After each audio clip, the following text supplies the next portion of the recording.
Welcome to the meeting of the Rutland Town Select Board for Tuesday, June 20th. We are meeting at 5 o'clock. It's a bit of a mixed up agenda tonight. And then at 6 o'clock, we're going to hold a public hearing on our short-term rental ordinance. We're going to hop around a bit on the agenda to accommodate some of the people who are here and who have called in, so we don't make you sit through everything. Except for the select board, you do have to sit through everything. Okay, so we'll start with the pledge. Please join me in the Pledge of Allegiance. Pledge allegiance to the flag of the United States of America and to the republic for which it stands, one nation, under God, indivisible, with liberty and justice for all. Okay. In your packet, you have the select board minutes for our June 6th meeting. Move to approve. Motion's been made and seconded to approve the minutes as printed. I do have a question about what could be a typo or just my misunderstanding, but if you look at page 4, we were talking about moving our select board meeting from Tuesday, July 4th to Wednesday, July 5th. And do we agree the start time was going to be 5? My notes indicated 6, usual start time. Okay. So, don't know. I know, say 6. Okay. Okay. So, 6. why don't we amend that? This is number 3 on page 4, and the pending date will be July 5th at 6 p.m. All right. Yeah. Any other corrections, additions, or deletions to the minutes of June 6th?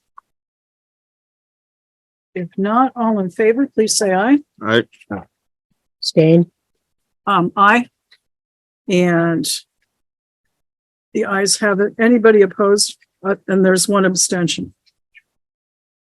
Do I have the minutes or do you want me to use my own? You can use yours. Okay.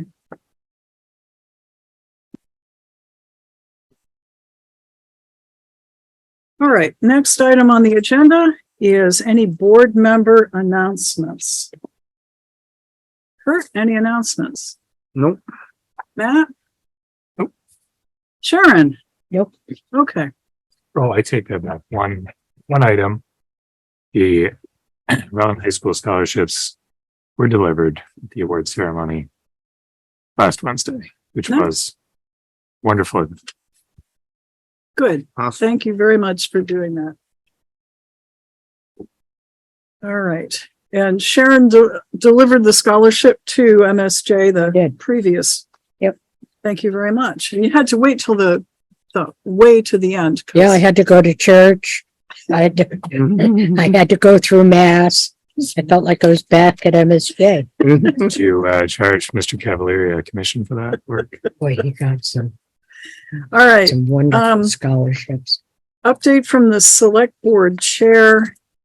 As I mentioned, we're going to be hopping around a little bit, so bear with me at that. There is one, nope, it's in here too. The deliberative session for the vicious dog complaint. So, okay. Any questions from the floor or public comments from anyone who's not otherwise on the agenda?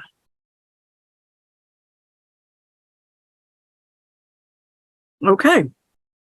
So with the concurrence of other select board members, let's go right into action item C, the board to meet with Andres Teresa from Watershed Consulting on the MS4 topics. And Andre is on the Zoom call. So welcome, Andre. Good to see you. Nice to see everybody. How you doing? Good. Good. So in your packet, Great. what looks like C and Lots of it. lots of C. Lots to see. Okay. Yeah, So- there's Yeah, Give you the overview of what I have for you tonight. It's not all bad news. Most often when I'm here, I'm delivering bad news. I have some good news tonight. okay. I'll save that till the end.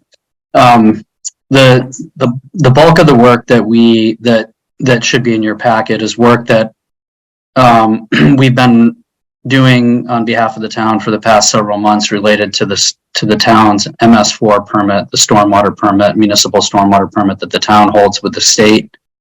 As in years past, this permit has several different action items, to-do lists associated with it. We've been trying to keep up with all the different requirements and the timelines, which are in all the various plans that the town now has. The town's made a lot of progress the past couple of years.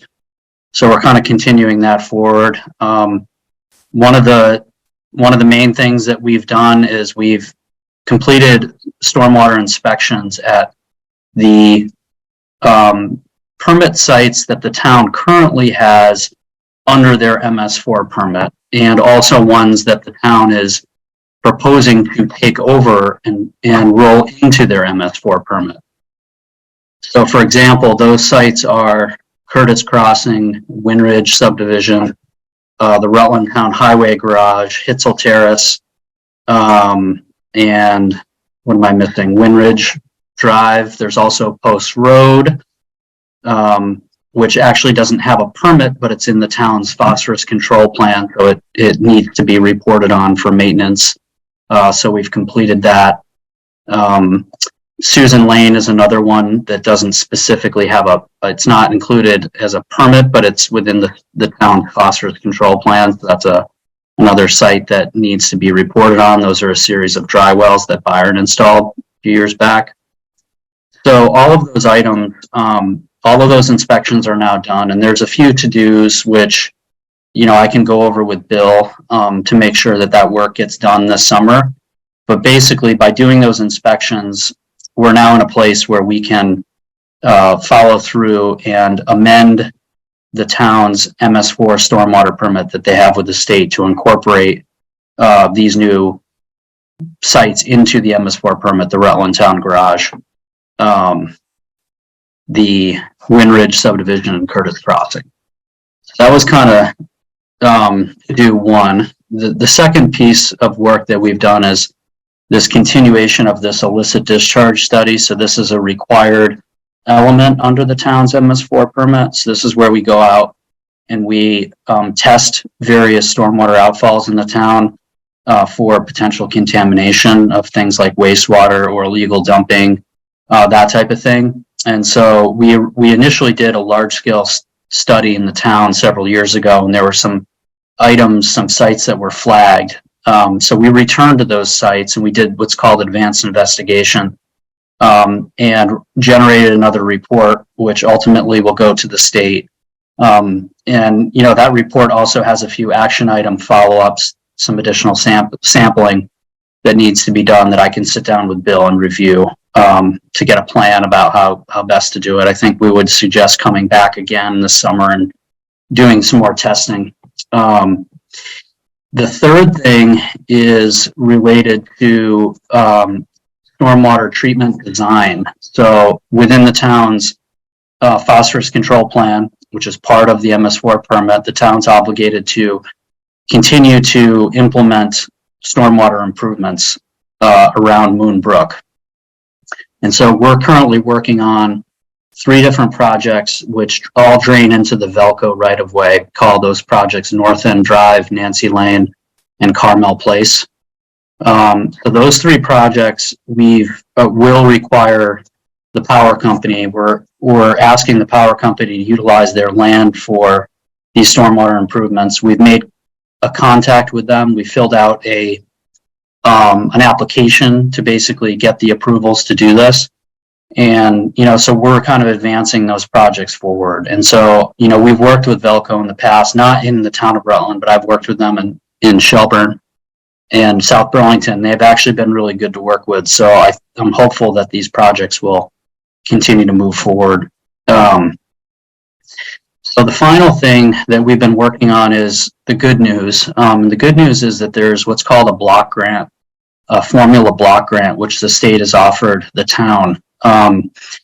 The money, basically, we just were contacted a few weeks ago by a new person at the state saying that they have this grant money available and they would like the town to enter into a grant agreement. And currently, I guess the offering is $200,000. I've just started to review all the materials. There's basically some different paperwork items that are going to be needed.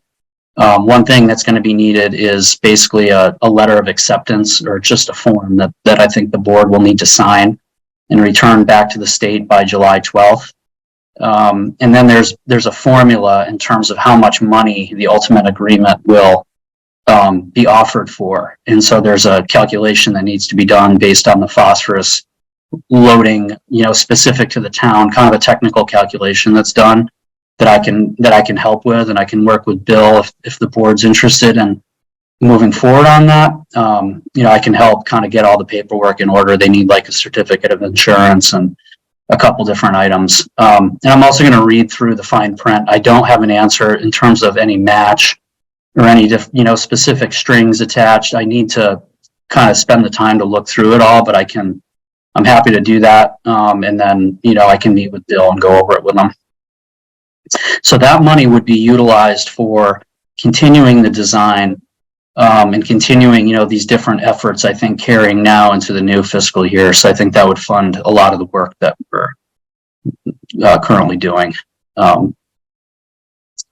Will it also fund some of these maintenance things that need to be done, cleaning out drainage and catch basins and so on? That's a great question. But historically, like, a lot of these grants do not allow for operation and maintenance and costs. So it's just for design and for implementation. But that's something that I know that they're trying to encourage more of. So I can look at that and I can let you know. I'm not sure. Okay. And how about the investigative work that you're doing on the suspect discharge areas? Yeah, I'm thinking that probably will not count, but that is also something I can check. I think what I would propose to do is actually schedule a Zoom meeting with it's Rachel Wood, who's the person at the state. I think I'd schedule a meeting with her and maybe with Bill, and actually just go through these questions and discuss what we're doing specifically in the town, and just ask for their opinions on how that money can be used, so we get a good answer. Okay, we should loop our highway commissioner into those discussions as well, since Yep. he's going to, highway and public works commissioner, since he's going to be doing probably the on the ground work that some of these call for. So Dave Sears, have you met him? Yeah, He's quite an engaging there he guy. is. Hi, Dave. Nice to meet you. I'm not sure if we have cross paths, but absolutely we should. I can reach out and I could kind of get you up to speed with a bunch of these things, and we could get a plan for sure. Yeah. Okay. Questions from select board members? I don't know about a question, but just a comment that I think based on that timeline, we have one more meeting before we have to sign something. So yeah. Okay. We're ready for next meeting. Would you be able, if I got materials together for you said, I think July 5th, is that right? Right. Okay. Yes. Okay. So I'll plan on doing that. I'll try to get all the stuff in order for you so you can review it on that meeting. Okay. And you'll let us know how much the match is. I mean, we've obviously Definitely. put quite a bit of money in the budget to take care of some of these things.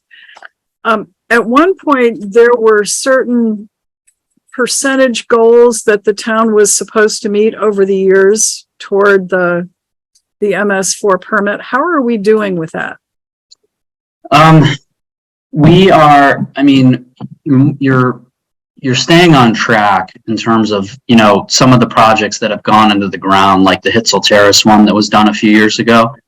The state has kind of given up actually measuring these things physically in the stream. Originally, it was going to be you were going to be installing a bunch of these practices, and then the state was actually going to be, monitoring the stream to see how, what the benefit was. But they've kind of given up on that approach, and they're really just relying on, the modeling and the, more of like the desktop type proof. And so I guess, you're working on your plan, and the three projects that I was describing, North End Drive, Nancy Lane, and Velco, those are really kind of next in line in terms of that compliance schedule. So I'm just trying to keep you, hitting your targets as the years progress with what we said we would be doing in the phosphorus control plan. So I mean, I would say right now you're doing well. You're on target to kind of meet those percentages. Okay, which don't necessarily exist anymore. Yeah, it's more so just looking at the plan and making sure that you're checking off all the different things that you're supposed to be doing. Okay. So on the Velco right of way permissions, do you need that, or when you get the whole packet together for our July 5th meeting? That can be for the July 5th meeting. I can see what I need from you in terms of any signatures or anything, and I can make sure that that's in your packet for July 5th. Okay. This is Velco's right of way, but who actually owns the land? Do they? No, they don't. I don't believe that they actually do. So I think we're going to have to do a little more investigation on that to figure out who actually does. And probably. So we'll need their permission as well. Right. Maybe. Yeah, I would think we would. Okay. Yes. Yep. Okay. So, other questions? Sharon, questions? Matt, any more? Dave? I know you're probably really looking forward to, Can't wait. Okay, good. Bill, do No, we reach cover out. everything? Good, yeah. We're good. All right, this has been really helpful. Thank you, Andres.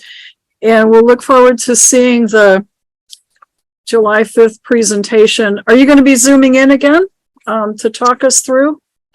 I'm not certain. I would say that either I or somebody will Okay, fill in for me if I'm not available. I'm not exactly sure of my schedule on the 5th, but if I'm available, I certainly will, but I'll make sure that somebody's on to walk you through it. yeah, nice bit of work getting $200,000 grant too. We appreciate that very much. I know it's good. I mean, we have to keep moving forward, and finally this money popped up, so it's good. They've been promising it for a while, so I'm glad that it's finally coming through, because a lot of the grants out there have not been available for regulatory type things like this. So this is good. Okay, good. Yeah. One last question, I think. Do we have to spend all of it in one fiscal year, or is it the grant available for more than one? I'll add that to my list of questions, and I'll Okay, report. I'll summarize that for you on the 5th. okay, good. Thank you. Okay. All right. Take care. Thank Thanks, you everybody. very much. And Yep. we'll see you next meeting. Okay. Bye-bye. Yeah, hang on to your packet so Bill doesn't have to photocopy it all again. Thank you. All right, good. Hey, some grant money. Yay. All right.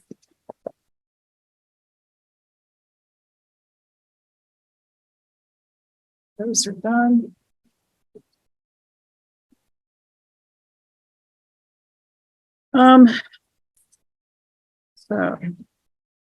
So we have Barbara Pulling is here, but I suspect it's also for the short-term rental report. Mike Rowe is here, and if we take him now, we might be able to get his report done and then let you go. So why don't we move on to Mike Rowe, please? Welcome. You're going in your alphabetical order. Don't blame me. Thanks, Barb, for the deferral. Couple things. Pool is open. We've got our passes and stuff rolling through nicely. We had an end of the year program for for middle school for our kids, and we brought them up there for 4 afternoons.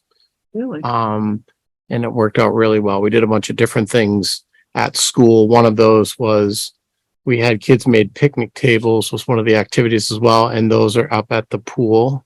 So we have those brand new at the pool. Real picnic tables? Yes, real Really? picnic tables. Wow. Yep. So I paid for the material, and the kids learned how to make them and put them together. Very cool. So those are Like needles and nails used to be. kinda, we have it's an end of the year. It's kind of like the high school program. We offer many different things. They went fishing, they went mountain biking. They did all kinds of things. They got to go swimming, which was huge. It was just about everybody that decided to swim in the afternoon. So that was big, even though the water was a little chilly. They didn't seem to mind. So that was a huge success. And so then opening day was yesterday for swim lessons. That went over really well. We have about 100 plus kids in swim lessons, which is awesome. And the water is beautiful temperature. I think it might have hit 70 maybe if we were lucky. Yeah. So it's really nice, I guess. I put up a couple of I did some shade awnings last year at the pool, and I put up 2 new ones today. They'll get their covering tomorrow. I put one up by the playground. Okay. So a 16 by 12, just a shade awning with a table there so people can get out of the sun. So we'll see how that goes. Hopefully nobody will destroy it. We will see. And then I put another one down inside the pool. We also are starting our disc golf of our back 9, and the construction of that is going to start next Saturday. I have a machine coming in to get rid of a lot of the sumac where it's going to go. So a local company has the machine. I've been looking forever and stumbled upon it. So they're going to come in and do some work in there and help get us started on our back 9 for golf. Other than that, very busy at the park. Very busy. There seems to be a new group that loves to play tennis. And there's about 20 of them. Tennis or pickleball? Tennis. Wow. So like they're of my age group. I can say that now, of my age group up there and older. And it's awesome. And then the pickleball group was up there this morning with their traditional 15 to 20 people, as they do every morning. And it's just getting used left and right. So, which is fantastic. Other than that, I don't have too much. The grass is growing. I'm going to throw some fertilizer down this week if we get some rain coming up. Figured I'd go with 10, 10, 10. Yeah. What's your opinion? Not Yeah, too bad. or- That's kind of what I was going to go with. Be fine. And so then that'll really green up.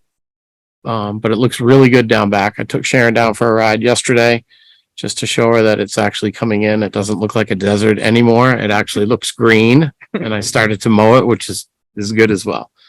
Other than that, I don't have too much. Things are just moving rapidly within the park. And we are set for the 2nd for our fireworks, which is Sunday, correct? Sunday, Sunday July the 2nd. Yes, correct. So we will be all set for that. And There was a question on, I think, our Facebook page. Why did we pick the 2nd? Well, we kind of picked it because our fireworks company had that date available. So in case anybody asked, we had to do a last minute shuffle, as you'll remember, on fireworks vendors. So I did put an update on there yesterday. Thank you. About that. Okay. City's the 3rd this year, I think. Is it? I think I read somewhere the city's the 3rd. It might be. I'll get Sounds together familiar. with Ed just to make sure if we're the only game in town, that means we're going to have A lot of A lot of a lot people. of people. Yeah. And so we'll coordinate with the fire department too, as always. Okay. So I believe, unless you have anything, did I mention anything else yesterday when we were chatting? I pretty much hit everything. Mm-mm. Nope, I didn't miss anything. didn't miss anything. The Act 250 permit and the Penstock construction, we were talking with them, Green Mountain Power, about putting signs up to warn people if parts of the loop were going to be closed. They have not contacted me yet. Okay, So as soon as I do, then I will do whatever is needed so that people know that there's stuff going on. okay. So yeah, we'll take care of that. That's about it. Unless you got Anything else? something- Anything, select board questions or comments from? Or The only comment I have is when he took me on a 50-cent tour through where he's gonna do disc golf. Those sumac are weird looking trees. Oh, yeah. What a great place to do a Halloween thing with the kids. Well, we do one at school. Yeah, but you don't have the sumac trees at school. There's sumac The and sumac, well, we have a excuse me. wonderful trail system at our school that's pretty haunted. That works really well with bathrooms and everything that right place there did- for everybody to take That advantage place of. gave me the creeps, but then it could have been the person I was with. I'm not sure. It could have been the person you're with. Thanks. That makes me feel better. I was going to park in a spot, but someone decided to take two tonight. So Oh, I won't mention any names. we'll speak to our constable. Thank you. Thank you, Mike. You didn't even have your glasses on. How could you tell where I parked? Good Lord. Dave Sears, Town Road Commissioner. Good evening. Good evening, all. The answer, Mike, is I can't see over the dashboard too well. You didn't hear a thing. Over the dashboard. You can see the dashboard. It's the stuff outside. Just a minor detail. Drive by You feel. be careful. You don't pick on people that have, I guess that's a handicap. Just drive by feel. You feel like you're going off the road, you go back that way. We're good. Road Commissioner. Here we are. As I mentioned last time, Walt is back. He's killing it. Joe isn't here. Is he on? Because he's the parsnip is up everywhere, like really early, and he's I on think it. you So knocked most of it down on Creek Road. yeah, he said there was a lot down there. Yeah. So, but I think you got it. So, So he's got a couple more days to go, and he'll have the first round done. Good. And then trying to figure out what Mendon wants to do, if they want to do a quick round in between, or he's just going to start over and just keep going, because I don't want to get behind like we did last year. The day after our last meeting here, I did a job interview. I only had one to do, so I hired the guy. He starts Monday. I'll have him here for the next meeting on the 5th if he's would available. like to meet him. Thanks. Yep, his name is Chris Howe. He works for, currently works for Trees. Okay. So he'll be here Monday. The compost bin up at the, down over the bank, we bought some blocks and we built it 12 by 24, Okay. pretty good size. And we started filling it, and we actually rented an excavator. We got it yesterday, and we started hauling some of that. I guess if you like black, wet, rotting stuff, It's great stuff. beautiful. Yeah. I'm like, this stuff is fabulous. It's like 4 feet down, and it's gorgeous stuff. So Good. that's a mental defect of mine. The Rutland town signs, we put those up last week. We went down. I worked with Mark Alderman for putting one down on the south end. We Very put that in good. today. Thank you. Had the guys go around and paint the frames on them black. So now you got the black with the green in them. They look really nice. Good. So now we got them on all corners. Thank you. East Pittsford Road, they milled it, last Wednesday and have had problem after problem since. So they've got the shim on it, and then their paver broke, and they borrowed somebody else's paver, and that broke. So they blew a hose. It's some special hose that's got a hose off of the hose, and you can only get it from it's a proprietary item, and so they're supposed to have that back together tomorrow. So hopefully we can get East Pittsford Road done up here in the next day or so. We had a couple of driveway issues up there. Not really issues, just stuff that people like, I've been dealing with this for a long time. Can you fix this? That kind of stuff. So, that's kind of in the works for that. And that's where I am. Questions? That's quiet. Wow. Wow, really. Okay, well, thank you very much, and thanks for offering to work with Andres on, Did I do that? yeah. What's that? Okay. Marcia Chioffi, our head lister.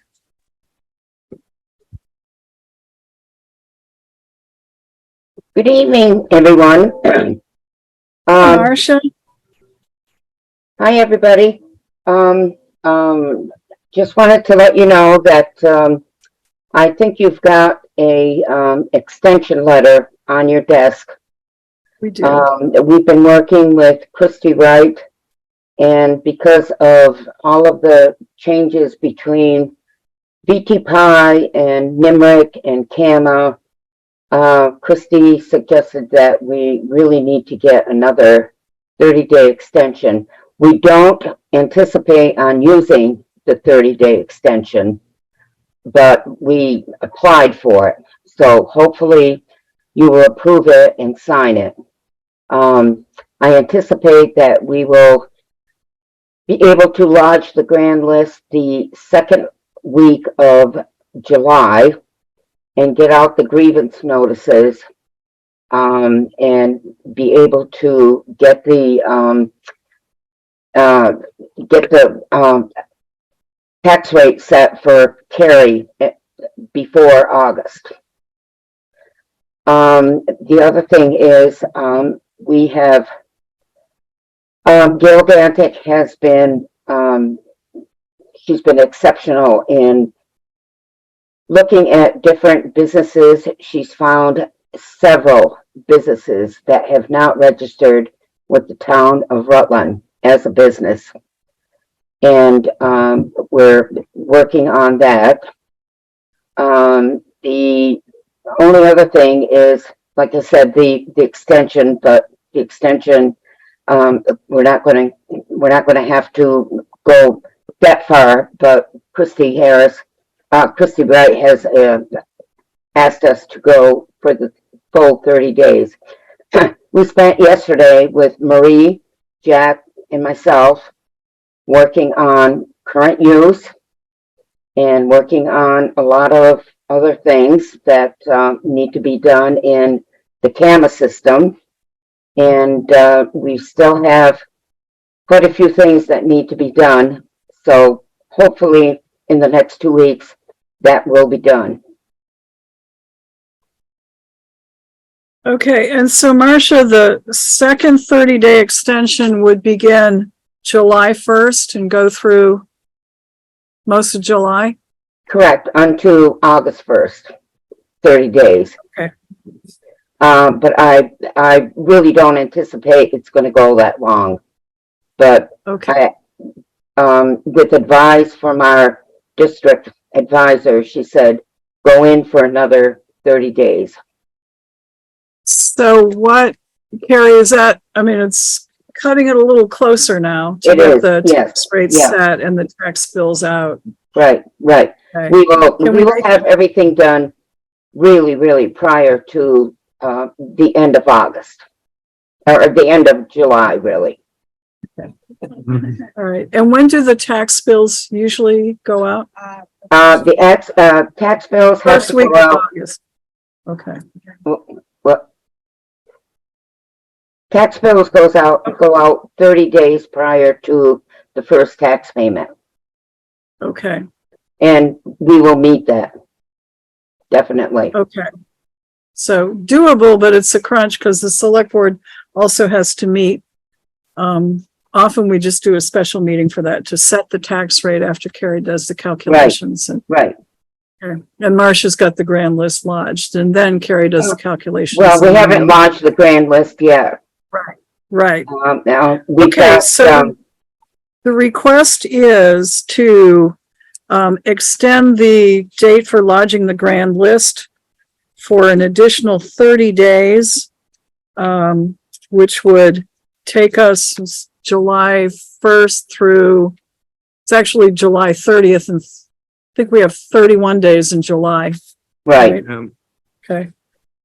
And looks like the only signature would be mine. So if somebody wants to make a motion on another 30-day extension for lodging the grand list, you should include that authorizing me to sign on behalf of the board.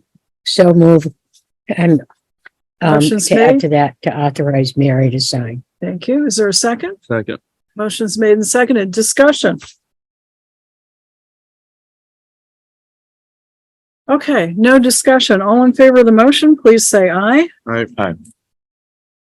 Sharon, you I okay? said aye. Okay, I didn't hear you. Sorry. I'll vote aye, and anyone opposed? No, so I will sign. Okay, that's done. Thank you, Marcia. Thank you, Mary. Anything else? No, only that, I've had, really good relationships with Jack and Marie, Good. coming into the office and working with us. Great. You've got a good team. We do. We have a great Yeah. team.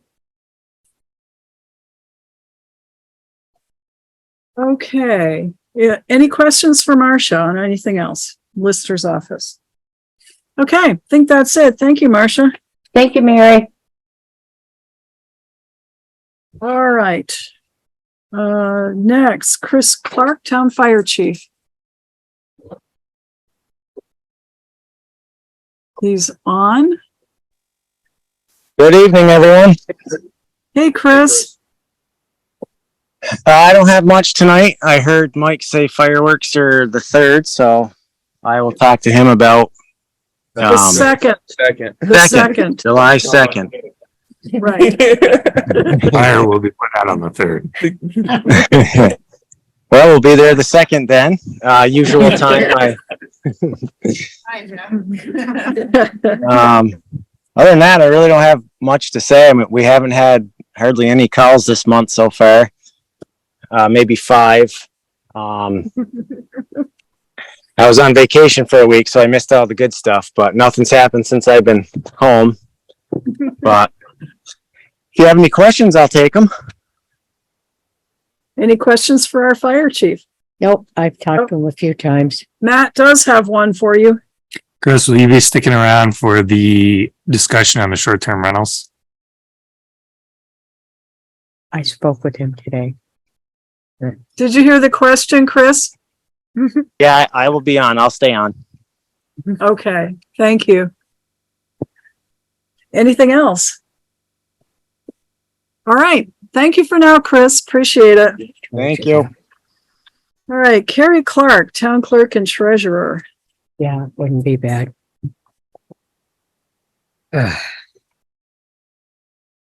Presents. Look at that.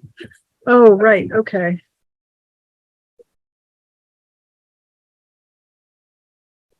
Sure, so it can start somewhere with somebody.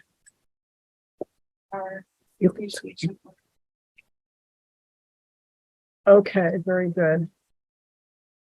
Thank you.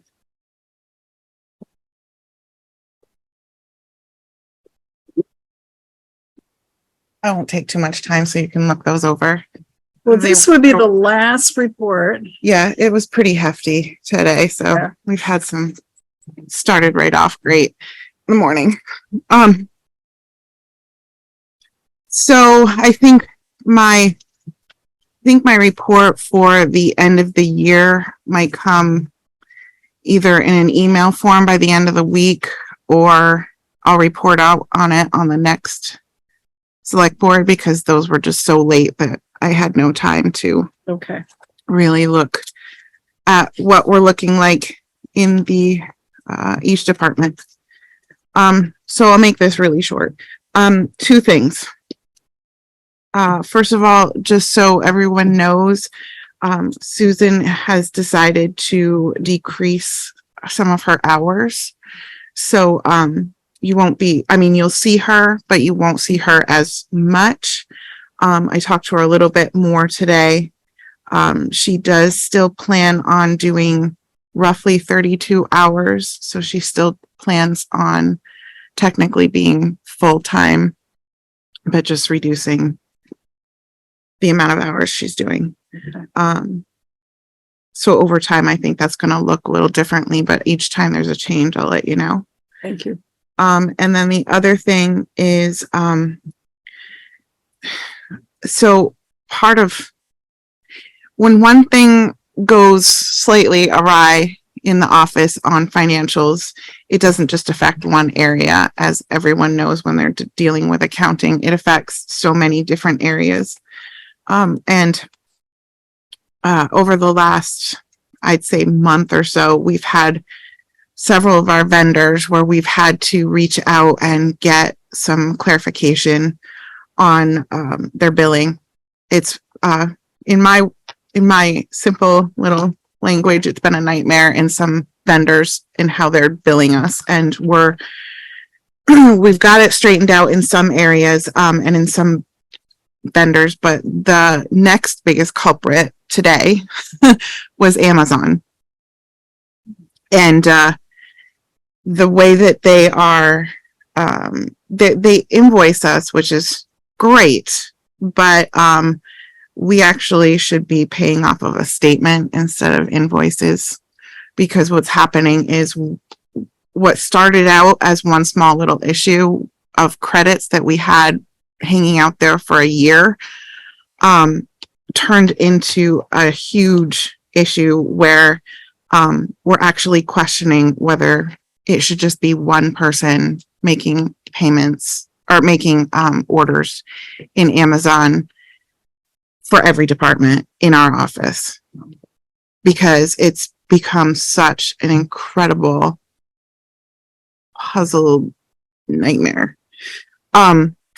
Because I don't want to get into too much detail, but like when you open up their invoices online, their invoices don't match their invoices that we've printed off, and certain things are not matching and money's not matching. So we kind of all talked about that today, and having one point person be the purchaser of Amazon, and that stinks. But it's the only thing that we kind of came up with, but I'm open to suggestions on other ways that we can do this. So how are we doing it now? We have roughly 3 people that could order, maybe now 4 that could order from Amazon on our business account. We have one account. And you can decipher in the online portal, like who is doing it. It comes down to the way that they're billing us or not billing us. We called them today. Taylor called and asked if we could get on a statement kind of deal and pay off of statements so we could get this cleared up and like not happen anymore. And guess they don't do that. So we're trying, if we can't control them, we're gonna have to control ourselves somehow, and it stinks. What's also happening is, so say for an example, there's some things being purchased. Say one day, maybe 5 things are purchased, and invoices come digitally for those 5 things. The invoices get put into our office and we pay them, but we haven't received the items yet. So we try to hold off and try to figure out if we've received the items or not. And then what's happening in the meantime is returns are being made on those same items that we're then paying out. Oh, So it's kind of becoming pretty confusing. And I'd hate to get rid of the vendor because they're great. I was going to ask, how much business do we do with A them? ton. Yeah, a ton. And it's worth it because it's cheap. Same stuff, just different pricing. Sometimes bulk. So I'm open to suggestions, but that's one of many vendors that have given us a couple of issues recently, and that's why things are a little late today, because just nothing went right today. All right, questions and maybe ideas for Kari on this. It would be right now, I would assume mostly department heads who are ordering things. Yeah. And not that I really want to go to this model because it's going to be more work for one of us in the office. It's going to be a nightmare, really. But the way it's working right now, the accounting portion of it is not. Taylor actually, she's been awesome. And she said, you know what, I need a fresh eye on this tomorrow. She had to just put it aside and come back to the problem tomorrow. And we're all going to work on it with her. Way to do it. Mhm. Okay. Questions, other select board members, comments? That's what you gotta do. Yeah, That's what you gotta do. Right. Yeah, it's going to stink. yeah. But that's with everybody that has access to it. Everybody. And that is going to stink. Yeah. Won't stink as bad as doing it 2 or 3 times. After the fact Right. and trying to figure out the Yes. problem Yeah. after the fact, which that's been fun. All right. So I Well, guess sorry you had to wade into that mess. this isn't the first vendor that we've had a problem with, so we're kind of used to some things lately, the way that they're billing. So that's all really that I have. I'll get the end of the year stuff together So soon. speaking, before we've got 10 days till the end of the year, anything causing alarm based upon these figures that you ran? We're all in good shape here? I think every department head is well aware of where they are and very cognizant of if they've gone over or not. Okay. One question though, did I miss, when is the next select board for next time? It is July 5th at 6:00, which is a Wednesday. It's a Wednesday? It's because July 4th is, of course, a holiday. Okay. All right. Okay. If there's nothing That is all. else, thank you very much. Okay, I think we appreciate it. Thank you very much. All right,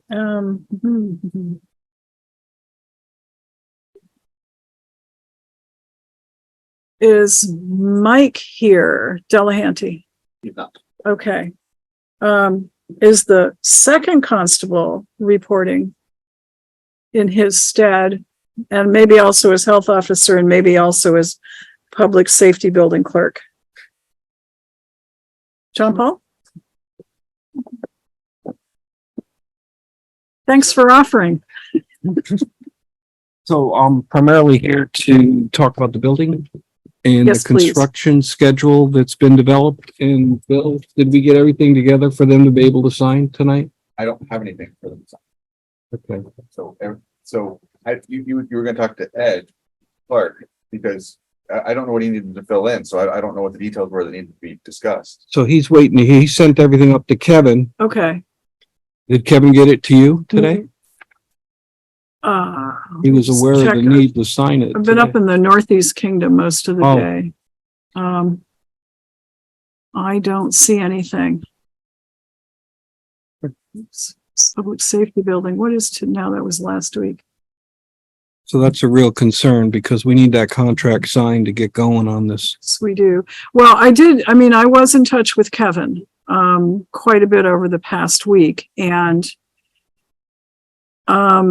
he reached out directly to Vic Shappy, who wanted to talk with some of the changes that Kevin wanted to make in the contract. Nothing was major, nothing was a showstopper. It was just, changing 15 days to 21 days to give us the select board time to meet in cases of payments tendered. And I think it was, instead of binding arbitration, it was mediation, litigation. And there was one other thing that I can't recall right now, but Kevin had outlined those and he reached out directly to Vic Shappy to see if they could come up with an agreement. And somewhere Ed was supposed to be in the loop because, of course, he's the architect and we think he might have been the one who was working on the set of changes that happened back in December. Because you said you weren't the person, so we're guessing it was maybe Ed. So I talked to Ed yesterday. He said he's up to snuff on everything and he's just waiting for Kevin to put his blessing on it. Okay, So maybe would it make sense for the board to authorize you to sign if you can close out those issues? that's up to the board. I mean, I was anxious to get this. That's why I was on, going back and forth with Kevin so Yeah. much. What's the pleasure? We do have, I make a motion that we allow Mary to sign so we can get on with the work. this is the Public Safety Building AIA contract for The public construction. safety building AIA contract. Is there a second? And what discussion do you want to have? Is there a second to the motion? Second for discussion. Okay. Discussion. So I'm sorry, clarify, are we still waiting for Kevin to confirm changes have been made? We're waiting for Kevin to confirm that the changes he wants to make are acceptable to VMS. Okay, so I don't see how we can sign if we don't have a final version. Right. It's agreed to. Think. Didn't we change something on the start date about? Yes, there was also, so we didn't demolish the fire station months in advance of when the steel building Yeah, I was think it on was its way, and that was a about a- tweak. authorization letter or Yeah. something for a start date. Okay. Yeah. I was trying to remember. Seems like 2 weeks ago. It was 3 months ago. All right, let me see if I can get something from Kevin, and if we had to, well, I'll let you know what the timing is, but if he can get something quickly, maybe we could have a brief meeting sometime before the next one if we need to. It has to be before the next one. in Well, order to lock pushing, in the JP, subs. we are pushing on our end, and that's why we reached out and we had the meeting here. And we brought the contractor in and we talked timelines and all of that. Right. So, yeah, we want it done too. Cause we've got to get the building ordered. Correct. Okay, so there's a motion that was made, but do you want to vote on the motion or table it? Table? Yeah, I guess we'll table it. Okay, Yeah, we can do a special meeting or whatever we need to do. okay. All right. So that's where we are in that. JP, anything else? Nothing happening on the health officer front. Things are pretty quiet. Okay, And heavy traffic, a lot of traffic in town. Speeds are up again, summertime. People aren't thinking nice days to put the window down and just hit the gas. So we're dealing with that. Thank you. Perkins Road. Remember that was the Oh, yeah. trashy property that needed to be cleaned up. Do we have any idea where that is? They've cleaned it up considerably. Okay, I've been by there and I don't think it any longer qualifies for the grounds upon which we ordered the cleanup because they've cleaned it up quite a bit. we did have an order that he needed to clean up certain things. So if you could take a look, maybe? I can follow up on that That'd for be sure. great, thanks. Then we'll know. Okay. And I haven't heard anything from the adjoining property owner in a while, so Right. that's probably a good sign. Yep. Okay. Okay. Any other questions? For our second constable, town health officer, and public safety building clerk of the works. There. Thank you. Thank you. Oh, and congratulations. Oh, thank you. Yeah. The first constable has joined the meeting. Oh, very good. Okay. So we will go back to Mike Delehanty, first constable.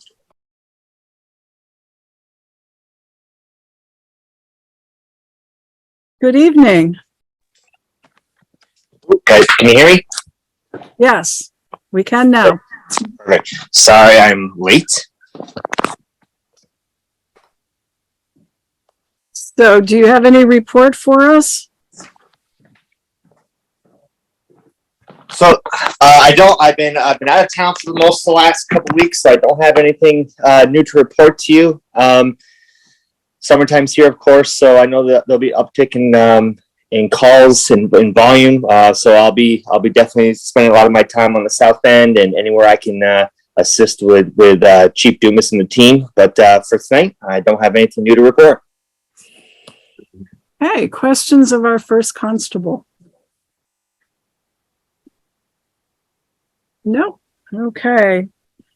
That was short and sweet. Thank you, Mike. You got it. Take care. Thank you. Let's see. Ed Dumas is substitute. We have Deputy Chief Washburn. Good evening, Pat. Good evening. You all have a copy of our biweekly report. The calls are down, but not because call volume is actually down, but because the police department is trying to use up all their annual leave time before the end of the fiscal year. Okay. So currently Chief Dumas is on vacation. Officer Placus was on vacation last week. Officer Angie is on vacation next week. And somewhere in between there, I got to take a couple extra days off. Okay. Still being said, most of our stuff is coming out of the south end. Pretty evident on what the screen still, or the report still shows. So, any questions on the report? So what happens when, do you come back to a queue of calls that you have to respond to? It depends. Some days, yes, I'll sign on in the morning and there will be 3 calls that were held over. Some days there won't be any. It's a hit or miss. Okay. So. Yeah, Sharon. Yeah, I know our police department is strapped and their times of their vacations and stuff sometimes leave us in limbo for police. And if there's a major thing, then they have to come in. Is there any way that that we can make an exception? And I don't know if it's allowed to carry over their vacation days and their sick time in lieu of the fact that we need protection. And if they've all got to use it and use it up, it kind of leaves them hanging out to dry. So I don't know if there's anything we can do about it, but I know. Well, if you look down under our action agenda, F, the board to discuss hiring a human resource consultant. And that goes to bringing somebody in to look at our personnel policy and help straighten out some of the things that are either contradictory within it, confusing, how we calculate just the very things that you're talking about. So we're going to hit that a little later in the meeting.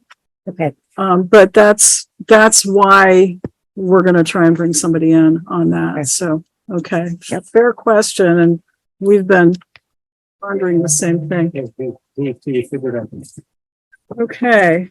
Other than that, summer hours are going to be here starting July 1 because we have Officer Angie out of the school. Yes. So it'll put 4 people for patrol for the summer. So should allow for more coverage. Okay. We'll see how that goes. Good. Thank you. Other than that, that's all I got. Okay. Questions for our police department? Okay. Perfect. Thank you. Thank you. And Barbara, we have 1 or 2 minutes before we hop into the ordinance. Do you have a report for the planning commission? No? No, I don't have anything. Okay. No. So that. Okay.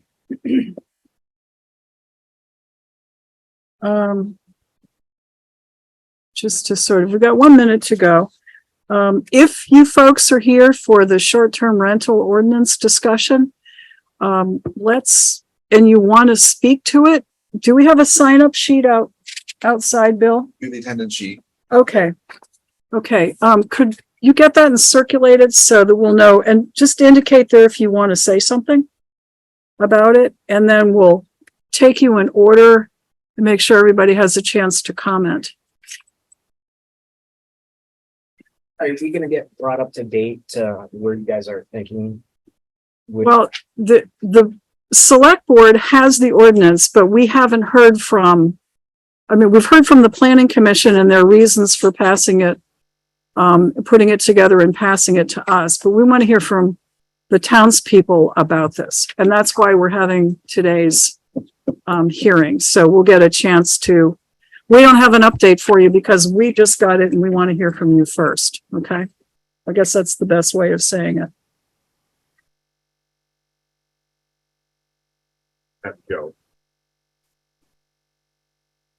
Oh, good. Hand raised. Okay. So there's Demetria Gagnon. Are you here to testify about the short-term rental ordinance? Yeah, I'm here to I have a few questions and just concerns I'd like to voice. Okay, well, hold on because we got some other people here too, so. Yeah, I just want to give I'm not available to sign up on the sheet and there's no chat here for me to say that. So that's why I raised my hand just to let you guys know. But I'll go mute and then when you give me the chance, I'll speak. Okay. Mary? Thank you. Yep. Mary, I would like to say something in the beginning. Because I've really been doing some background on this. Do you want to hear what the people have to say before I'd you like make to a say what statement? I have to say. Okay. And then hear what their input is, because that'll mean a lot more. Okay. All right, so we've reached 6 o'clock and we have set this time to have a public hearing on the proposed short-term rental ordinance. And if we have folks now, get the sign-up sheet. Good, thank you. Great. I'd be interested to know how many folks were at first public hearing or. Okay. See what's in here. Can remember that. Okay, so we'll call the public hearing to order. And we have, let's see, counting Mr. Gagnon, we have Mr. Hunter, Ms. McKenna, Mr. Dardek. I'm sorry, it looks like Stephanie, somebody that I can't make out the last name. Yes. Last name? Cornell, thank you. Or against it. Richard, is it Bateman? Present. Okay. Lisa and Jason Sweat. Oh, there you are. Okay. And Melody Hemingway. Okay. So a question before we get to Sharon's statement, a question, and Mr. Gagnon's on the phone. How many of these folks, either here in the room or on the phone, were also present at the Planning Commission's public hearing on the same ordinance? So we've got pretty much most of you. 1, 2, 3, 4, 5, 6. Okay. Mr. Gagnon, were you part of the Planning Commission's discussion as well? No, I was not. I just saw something on Facebook recently about the short-term ordinance. So that's where I saw it and I figured I wanted to be present for this. Anybody else on Zoom who wants to weigh in on this issue? Yes, Mary. Okay. If you don't mind, Mary, rather than sign in twice, I would like to comment. I'll comment on Marcia's login if. Okay, Don. But but first, wait a minute. First, we're going to let Sharon make her statement. Okay. No, I just wanted to register as wanting to speak on it when the appropriate time comes. Gotcha. Thank you. Mr. Warren, are you participating on this issue? There's a Jay Warren who is zooming in. No, and I'll note that Joe DiNardo, Town Select Board member, has also joined us for the meeting. So, Sharon. Okay, I want you to understand, I spent the entire day going through all this stuff. I've taken 15 calls from people, most of them senior citizens. And I have to tell you, I think we need a lot more study on this than to turn it around and tell these people that they have to start paying all this money. Right now, in my opinion, we are in financial straits all over this area, all over the country. And to add more burden to people, I just don't agree with. In talking to people, they're telling me the reason they have the Airbnbs is so they can pay their taxes. I'm a senior citizen. I know what it's like to live on a fixed income, because we are on fixed incomes. So I, as a member of this select board, do not agree with this. I think we need to do a lot more studying on it. The state of Vermont is going to be digging into this. And everybody's saying, well, we're not going to pay anybody. We're going to contract them. Well, you still pay a contractor. I talked to the fire chief. He does not agree and gave me permission, does not agree with this ordinance. I spoke with the police chief. Ed Dumas does not agree with this ordinance. I spoke with John Paul Faignant. He does not agree with this. I spoke to the assistant chief. He does not agree on this. I don't know what the hell else we need to hear other than we need to table this and look further into it before we go and make things more difficult on people. That's just my take. And I'm telling you, I spent hours going through this. And for some people, it was heart-wrenching to hear, you know, I might have to sell my house. I just don't have the money. The Airbnb is helping me out.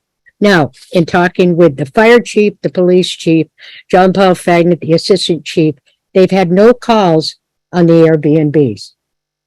So why are we going to do something before we take a good firm look at it? So that's where I stand.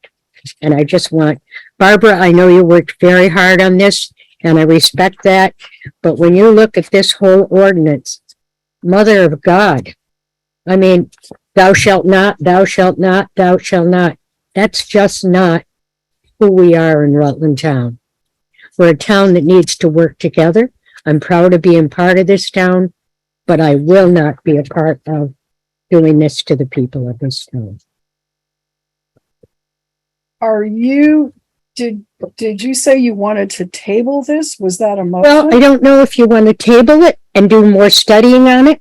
I'd like to hear from the people, Mary. Okay, well, that was part of my question. Yeah. Because if we tabled it right now, that would be the end of it and we'd send the folks home, but it sounds like we do need to hear from them. Well, I think it would be, they're here and they're here because they have points to make. I want to hear their points. Okay. And I want to respect who they are. I'm a homeowner. I'm a landowner. I don't have an Airbnb. But if I had to pay my taxes, you know, I have a little whatever at my house that I could turn into an Airbnb, I suppose. But I know in talking to people, this is a difficult thing for them. And I don't think we've studied it enough. And if the state of Vermont is going to push this, then they're going to be doing the evaluations and all that. So why are we going to spend our money doing it when the state can do that? So that's just where I stand. Okay. All right. All right. Does any other select board member wish to make a statement or should we hear from the folks? I'm right here from the folks. I agree with Sharon. Okay. All right. So, let's see. First on the list, Sherman Hunter. Nope. Okay. You're observing. I should ask Barbara, do you want to make any, opening statement about this? Sure. Okay. Barbara Noyes Pulling is chair of our planning commission. And if you've testified before, you know, you were testifying, on what she and the planning commission drafted. So. Yeah, when we got this, when Bill Sweet brought this to you last winter, the planning commission has spent 6 meetings on this. One being the May 11th public hearing. where we had 22 people. So we gave it a lot of consideration and deliberation. People all over the state are still trying to figure this out. What will work best in their communities or what is too much. So we tried to make it as simple as possible. After the May 11th hearing, we heard about some of the financial concerns. So we reduced the fees for contacting the town that you had a short-term rental in half. So that they went from $100 per short-term rental and then $100 per bedroom to 50 and 50. We took out another section on waivers and took out the fees there. We also,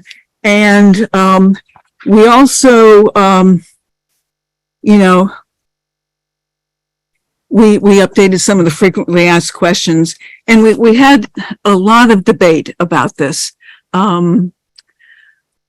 I'm used to, in years past, we've had the town officials come to us with their concerns. So maybe that was an oversight not to invite them explicitly. But we had 6 meetings. It was on the agenda and was publicized each time. And then the public hearing was greatly publicized.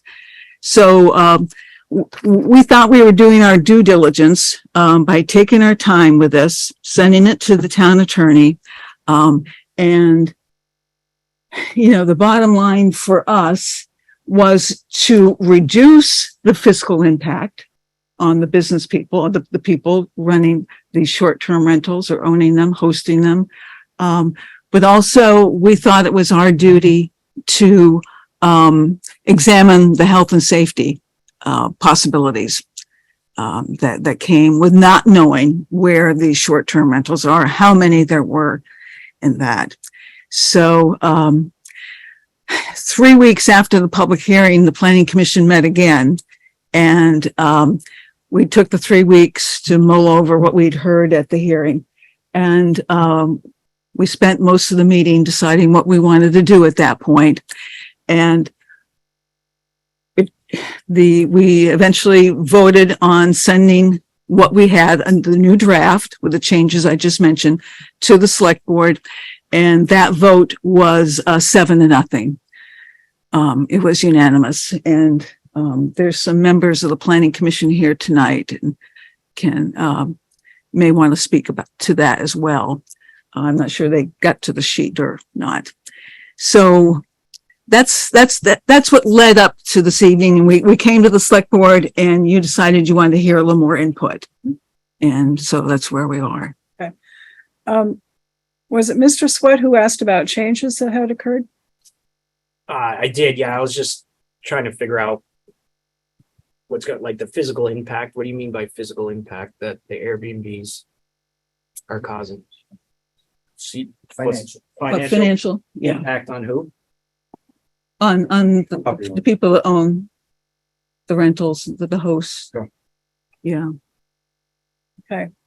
So why don't we have you take a seat and we'll shift to next on the list, Julie McKenna. Julie, you're at Birch Knoll in Rutland Town? I am. I live in Rutland Town and I actually also own an Airbnb in Rutland Town. Okay. Thank you for speaking. I think what you had to say is something that a bunch of us here that either manage or own Airbnbs kind of was waiting to hear. Just to kind of,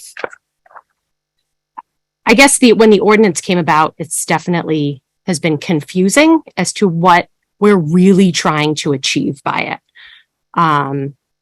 When it comes to the health and safety of our guests, I would say that any person who runs an Airbnb, it's like the top of your list, cleanliness and health and safety. No one wants one of their guests to be injured or run into any circumstance for the police or the fire department coming in and being in a horrible situation. Just to kind of give you guys a little bit of background We did that a lot with the planning commission. They had a lot of questions, not knowing or running an Airbnb themselves. Sometimes it's nice to kind of hear it from the people that are doing it.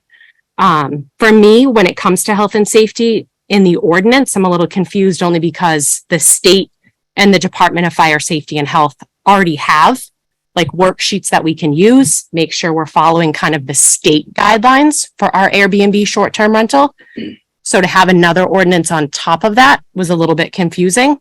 And then it came down to, okay, the ordinance is about these adverse effects, which really for me, it was like the garbage, the parking, and the noise. The only thing that was addressed in the ordinance was the parking, but we already have a parking ordinance. So again, why another ordinance? So then if it comes down to noise and garbage, okay, I will tell you that I would be shocked to find out that an Airbnb had any sort of garbage anywhere near their property when it comes to like the exterior. Our house is landscaped once a week. And I can tell you that if I ever pulled up to an Airbnb and there's garbage or trash in the yard, you're never staying there again and you're leaving them a bad review. And that's where our money is made. We strive for perfection when it comes to reviews because we want people to stay at our Airbnb. The noise, okay, and the garbage, is it any different than any other home in Rutland town? And why are we holding certain people to different standards? So you leave my Airbnb and go to Northwood Park. Northwood Park is a place that I leave in my binder that says, oh, if you'd like to go for like a nice walk, they have a pool that you can pay a fee to use. In driving from that Airbnb to Northwood Park, you pass 2 vacant trailers with rotting vehicles, 2 houses littered with garbage, and finally a house that the garbage is up past the first floor window. There's rotting cars and the trees have now fallen into the driveway. I am hoping that it is a completely abandoned house at this point. I know that there was one person in it years ago, but I look at the fire department or someone like the police having to go to that location. You can't get in the driveway. You can't access the house. And if you were to park somewhere, you're on a corner. So it's like, why do we have different standards now for short-term rentals in which the short-term rentals haven't been an issue? There have been no fire problems. There have been no police issues. You guys were shocked apparently by the number of Airbnbs that are in town because you didn't know about us. So I would just ask that if an ordinance moves forward, that we're very clear on why we're doing it. I have no problem with registering so you guys know who I am, where my house is. I don't care. But the whole ordinance for me, just kind of didn't make sense as to what we're really looking to achieve by it. That's Question, and then if Kurt has a question, Matt. So I have some questions about the host experience Yes. predominantly. So I'm wondering if you can give us a little bit more information about what your situation is. Is it, is the rental unit in your home or is it Nope. separate? It's a single family home, 3-bedroom, 1 bath on a little over an acre dead end street, but located off of Route 4. In terms of my situation, like parking isn't a situation. I have a long driveway. You can probably fit 10 cars in it. Never had 10 cars.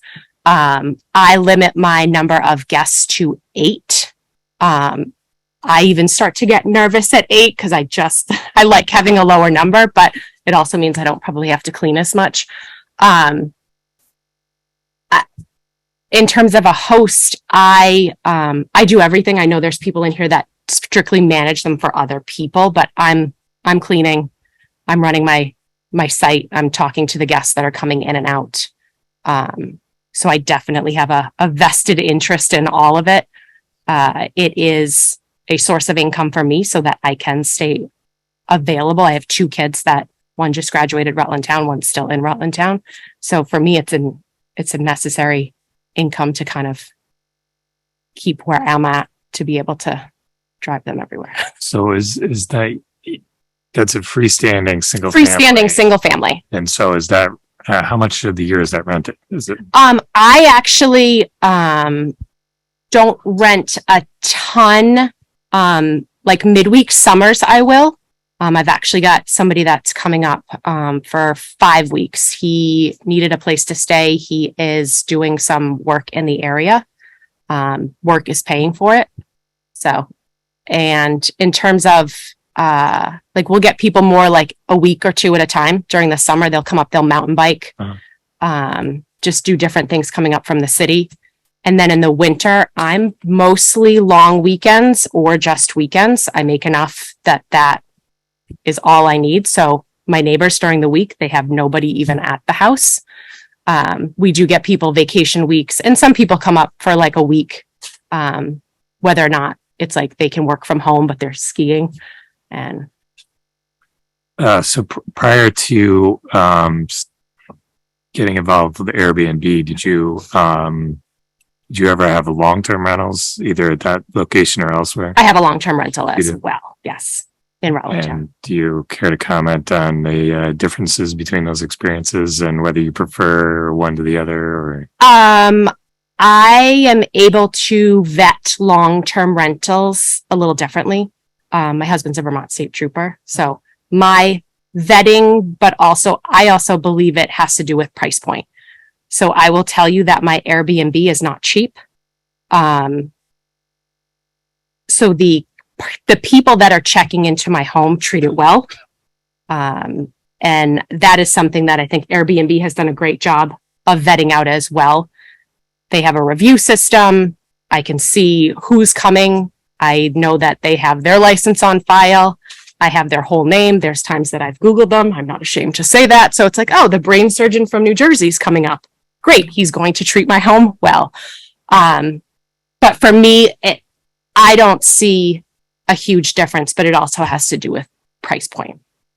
Well, so keeping that in mind, I mean, would you be reluctant to change this from an Airbnb to a long-term home rental? Yes. Yeah, because you would make less money. Correct. Now I know landlords tend to talk to each other. I'm not going to ask you to name names, but I'm just curious if you know of anyone who operates short-term rentals who's not using either Airbnb or VRBO. No, I don't personally.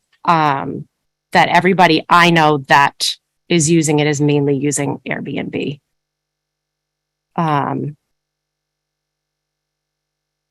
I'd have to think about that. Not anybody that I can think of off the top of my head. Okay, I'm just curious because you know that's kind of how we've looked to see where they are. Is you got Airbnb and VRBO, and that's what you see. But just wondering if there might be more out there that we aren't. I wouldn't know, and you guys might be able to speak because you manage properties, right?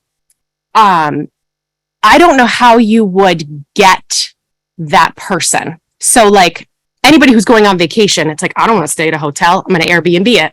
You go on the website. It's super easy. So if I was coming up to Killington, maybe looking in Rutland for somewhere to, I'd have to have like my own website. I'm not quite sure how I would direct them. Right. I do know of some places in Wallingford that do that. Mm-hmm. So what they have is an Airbnb site and you word some things in the description very carefully and steer them away. And you can go to a private site that allows you to book through that. But I honestly don't necessarily have a need to do that. Even the one you mentioned is also listed on Airbnb. Mm-hmm. Yeah. Okay. I don't know if you guys. Well, we'll get to other folks here. Sorry. Kurt, any questions? Nope. Okay. Joe DiNardo, any questions? I don't have any questions, Mary, but I do have just one comment.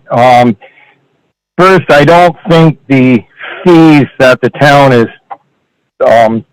asking are exorbitant. And also, I don't think this ordinance is out to be after or anyone, but this what we just heard is fine. The ones that are listed as an Airbnb and they're out there, and all of those people, they have very good standards, and they don't really need an ordinance because they know how to market their business. this ordinance to me is more for two things. One is the fly-by-night people that want to have short-term rental, and they're thinking about money and not anything else. And nobody's going to tell me that there isn't some of that can and will be going on in Rutland Town. The ones that are registered with the organization that does the Airbnbs are probably all not perfect, but they're well done, well run, and they probably are no problems. So I'm not worried about those. The other thing that I feel about the ordinance is it levels the playing field for everybody. If I read the information that we got, the frequently asked questions and stuff, they are subject to the rooms and meals tax. And if everybody isn't playing by the same rules and everybody doesn't play by the same rules or doesn't even understand them, then this is when the field is not level for everybody. And I think that, in my opinion, this whole ordinance was more a registration thing. We're not trying to regulate them. We're not trying to say how many we can have in town or can't have. It's a vehicle that, to the point that, well, we've never had a problem, so why are we having this? And I will ask everybody out there, if you've never had a house fire, why do you have fire insurance on your house? And if you've never had an accident, why do you have insurance on your vehicles? This is just something that's out there to make sure that these things don't happen. And so I can see both sides of this. I think the town's idea is information and knowing where stuff are. As a former fire chief and a member of the town fire department for at least 40 years active and not so much the last few years, I would like to know where these places are. I would like to know what the occupancies are.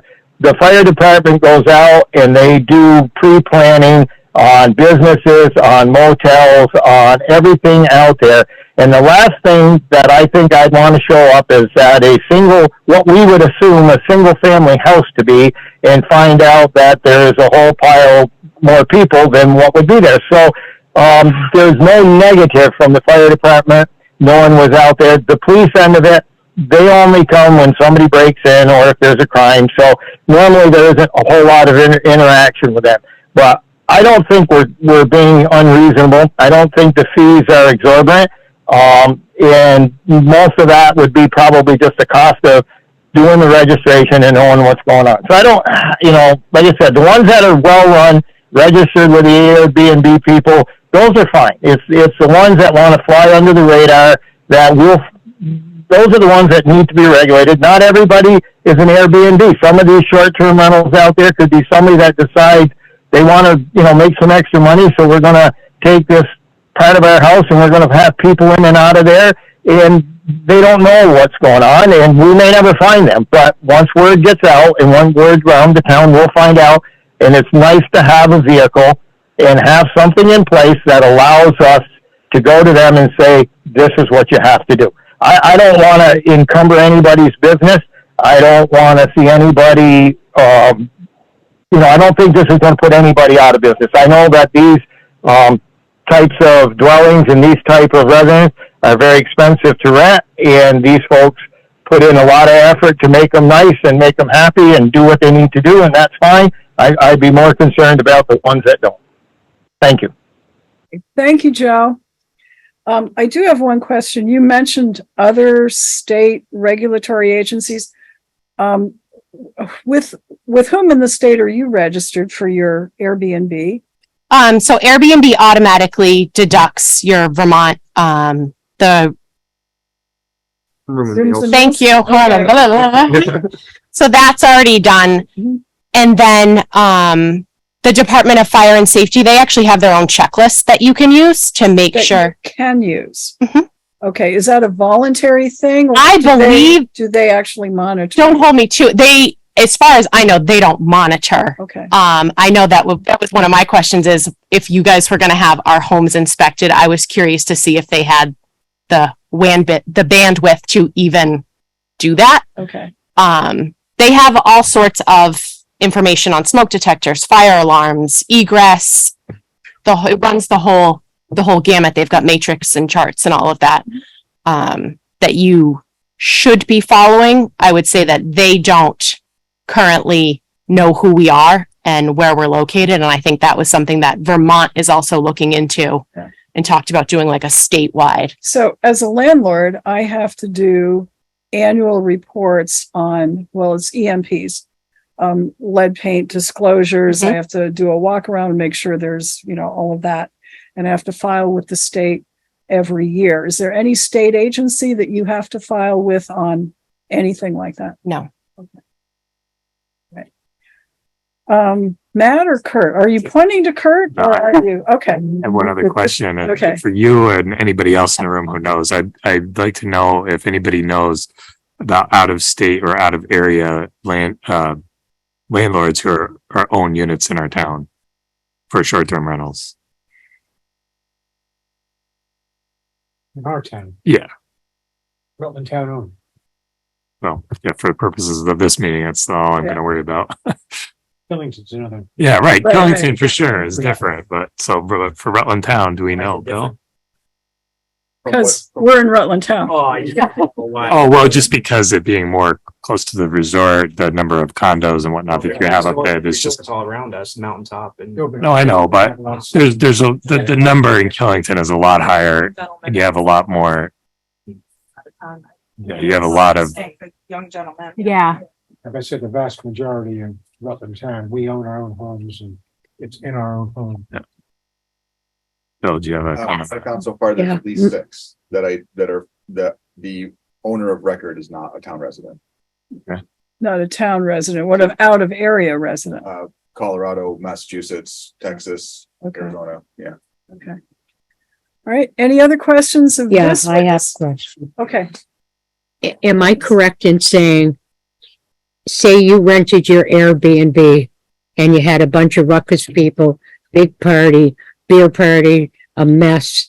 Am I correct in saying that Airbnb has the right to take you off their list as part of Airbnb? Because that's what I learned today talking with different. So if I was to host a group that raised a ruckus, when I can ask them to leave. Right. I can ask the police to come and ask them to be escorted from my property. I change my door code. We're done. I then, upon completion of their stay, I can review them. I can give them basically 0 stars. I can tell the other hosts, never host these people. Here's what happened. Okay. That was my and then I question. can block them from ever staying with me again. Right. Okay. And do you do that kind of research yourself when you're getting ready to rent out a unit? In terms of knowing who's coming. Yes. I do. Okay. I'll Google people or ask them questions. So if I will tell you just informationally, the idea that we would have fly by night Airbnbers, I would say little to no. So if you guys were going on vacation and you're looking to stay in an Airbnb in an area that you have never been to, or you frequent a lot, you're looking for 4.8 stars and above. I'm pretty picky that I'm not staying anywhere with 2 or 3 stars. That's like, oh, house is dirty. Bed sheets probably weren't washed, or 0 reviews. I'm never staying somewhere in which no one else has stayed already and kind of. I think Joe's comment was on the earlier point we had, which was, are there people who aren't on Airbnb who are operating short-term rentals? Just to know how they're getting somebody to stay at their house. They advertise. Unless you're like, I don't know. I don't know beyond like, okay, I have people that stay at my Airbnb because I know them. We have family from out of state that will come up and stay, but I don't know how you would ever funnel Be the same thing as doing long term. Yeah. enough to make money. Well, I had people tell me, Let's just, I'm sorry. I don't. Sorry, we're Pointing out, we've got 25 minutes left in the hearing and we've got a number of other people who would like to be heard. So Sharon, if you want to say well, something. I had heard from several people, the reason they went from Airbnb, from regular rentals to Airbnbs is because if people are destructive, you can kick them out. If people are destructive in a rental, God bless you to get them out.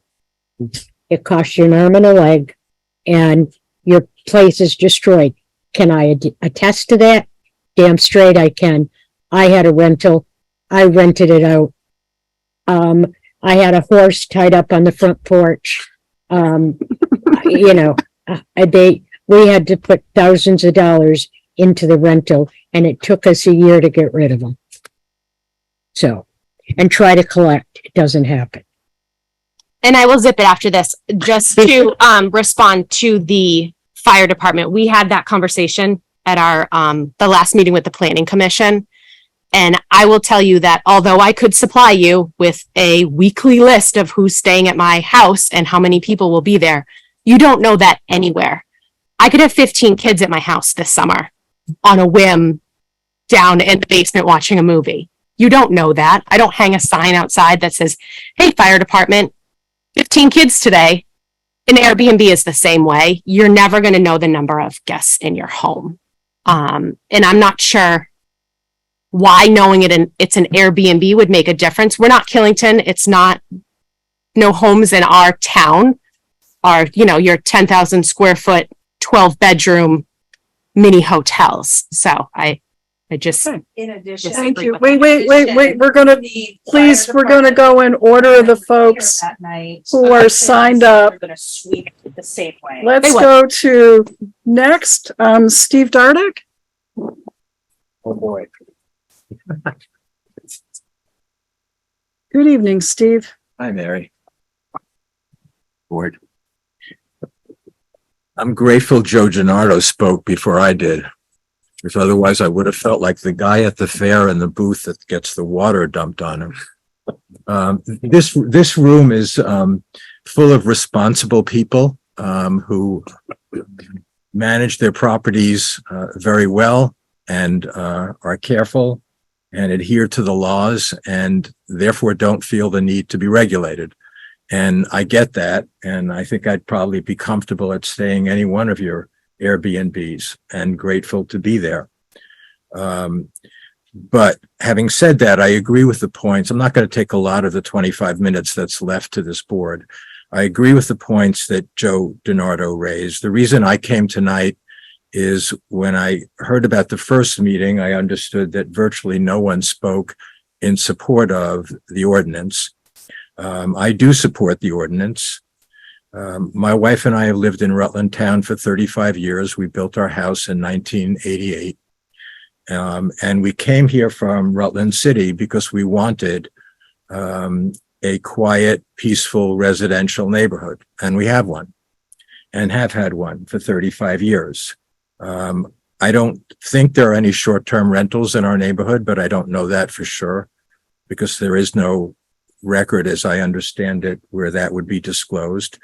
But there's a short-term rental issue that's come to prominence throughout the state and the country.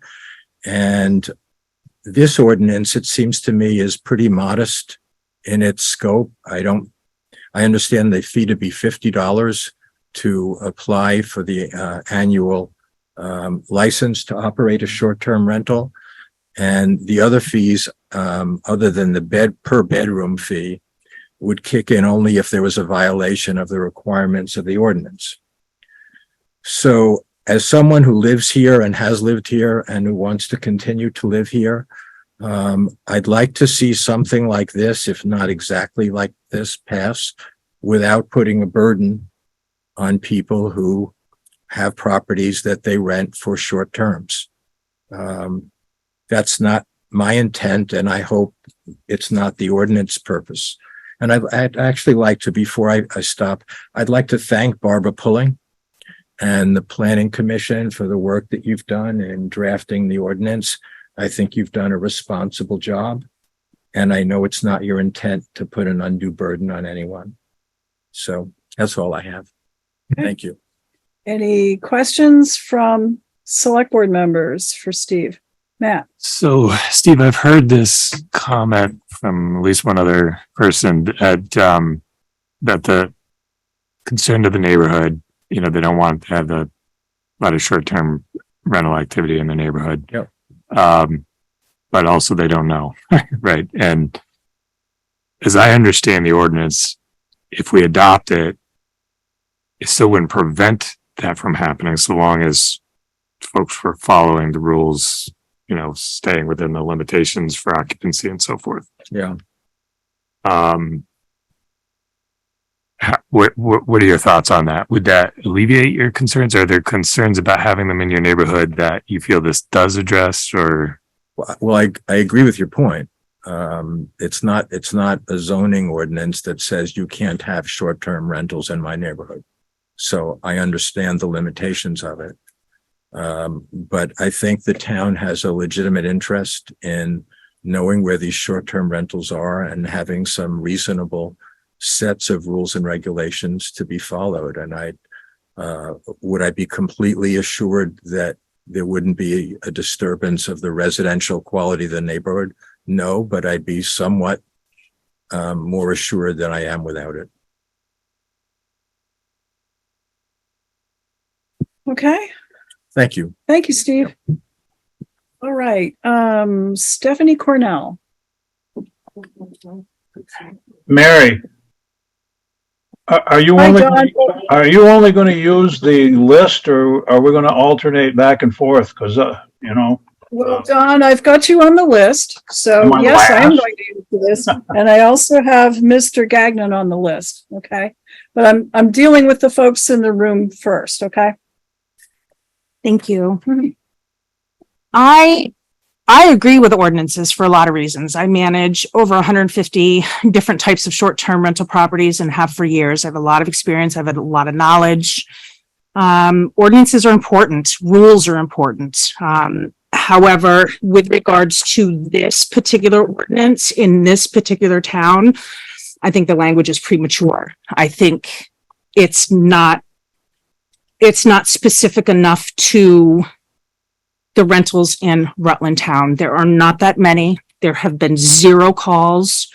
Again, the point that I was trying to make, the firemen that were here at the planning board commission said it does not matter how many people are in any type of dwelling, they're going to sweep it the same. The registration, I have no issue with that. There are certain compliances that as responsible hosts and owners, we want to meet. It's in our best interest as well as the hosts, as well as the other residents in that community. This particular ordinance, the language, some of it is just simply not applicable. And I think it was done, I respect, with much debate. I don't think it was done with enough debate. I think it needs to be reworked. I think there needs the planning commission and the select board. There needs to be more education and knowledge as to short-term rentals in general before you can come up with an ordinance. It's not as specific and as applicable as it should be, in my opinion, in my vast experience. Okay. Yeah. So 2 questions. Yes. One, the broad general question of all those things I asked before, which is tell us about your own experience. But 2, based on what you just said, I wonder what your thought would be about having simply a registration ordinance that asks all these obnoxious questions that I asked, so we would know more about people's situations. I don't think anybody would oppose to that. Truthfully, I don't. Yeah, some people might not want to pay the $50 to register, but in the grand scheme of things, honestly, as hosts, we can build that in to what the renters are paying. Tell us a little bit about your situation. My experience? Yeah, and what type of rental and You name it, from motel rooms to 10,000 square foot homes up in Killington and everything in between. I've been hosting, cleaning, employing upwards of 40 some odd people seasonally to manage the entire property and all of the different sizes that include. My mother-in-law, Melody Hemingway, has an Airbnb, Charlie's Place. That was a long-term rental forever until I finally convinced her, let me do something with this. And it's been fantastic. We have had thousands of people in and out of that property and not one issue. So to clarify, do you own some yourself, or are you just managing? I do not own any of the properties. I manage all of the properties. So you manage. And I own the cleaning company that cleans those properties. Okay. So, and that's how many did you say? We just took 3 more on today. So I think we're up to 157 short-term rentals in, not just in Rutland Town, obviously. Right, right. There's not that many. Are they Yes, all, no, I'm kidding. they all in, Rutland County? Yes, that's correct.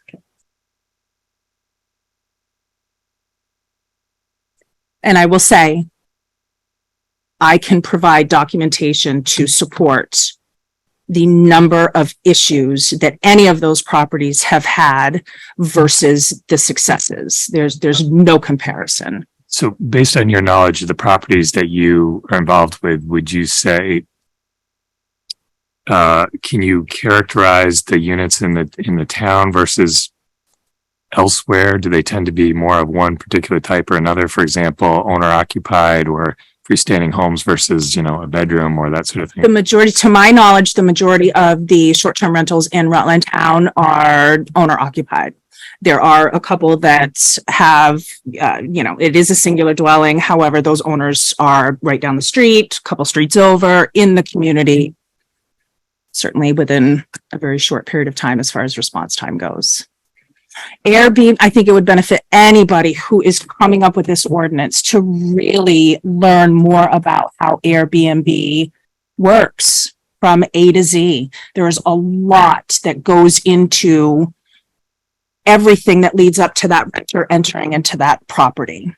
There's a lot of tons of information, and the fly-by-nights, I don't want to say it doesn't exist, but it is a very, very small percentage. In fact, in the almost 9 years that I've been doing this, I've not met one.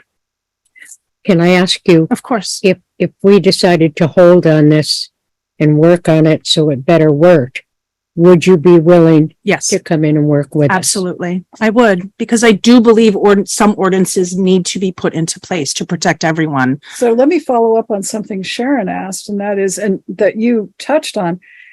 Are there towns in the area that have ordinances that are better, that would be good models for us to look at? Bits and pieces. Ordinances should definitely be community specific, area specific. I could take some of the information from the Killington ordinances, and some of it would be applicable. We could kind of play with it and rework it, but the majority of what is in those ordinances are simply not applicable, much like some of this. And if we wanted to educate ourselves more about how Airbnbs work, where would we go? Is there online resources? Absolutely. Absolutely. I would just encourage everybody. I know we're all busy, but 20-30 minutes of Googling Airbnb, what it's like to be an Airbnb host. Just do a little bit of research. I think it would benefit everybody involved to do that. That's actually why we're here, getting information. So, absolutely. Yeah, we appreciate you coming in. Of course. Any other questions? You're welcome. From select board members? Okay. Richard and Hester Bateman? We're here, but everybody is speaking much more eloquently than I can. I would say the only Sorry, elephant in the room. sir, just for the record, because folks online can't hear unless you're in front of. So come on up. I know people don't like to be in front of the mic, but it is helpful. Yeah. Thank you. I'm sorry. I would say the only elephant in the room I've seen in the last two meetings is that, in my experience, I have never seen a government agency, once they put in inspection and fees, that it ever does anything except increase. I think that there's probably a lot of us in the room that are not opposed to registering. As we said, Airbnb is very strict about posting. But we're afraid that next year it'll be higher, and then you'll want to come in and decide whether or not we could have a, ADHA? Our houses are not set up for handicap. So when does that inspection start? And I think that is kind of an elephant in the back of the room. I'm done. Well, the way we get to some of our ordinances, updating them, you won't have to worry about us hopping in every year to up the fees. Questions, Matt? So same questions. Could you just tell us a little bit about your own experience and whatever rental unit you might have? Yes. When this all started, we basically called Airbnb and we have canceled. We are no longer members of Airbnb. I just said, it's not worth it. We don't rent for tax purposes or anything. We rented because we were meeting people from all over the world. And after several days in the house, it usually ended up with a bottle of wine on the patio and having great friends from all over the world. Airbnb allows me to limit. Our house is limited to 2 adults and 1 child. I'm limiting it to 3 days. And I also have in the Airbnb, everybody understands this, we have quiet time. It is registered from 10 o'clock at night to 7 o'clock in the morning is quiet time. I don't want to hear you. So the neighbors aren't going to hear you. Is the unit in your home? Correct. Good for And you. this is an Airbnb thing that you put out there, the quiet time? Yes, it's in Airbnb. You can set all these rules up. Okay. Right. Thank you. Any other questions from select board? Okay. Thank you, Mr. Bateman. You're welcome. Mrs. Bateman, would you like to say anything? Everybody said what, Okay. you know, Wanted to give you a chance. thank you. Okay. Melody. This is Melody Hemingway.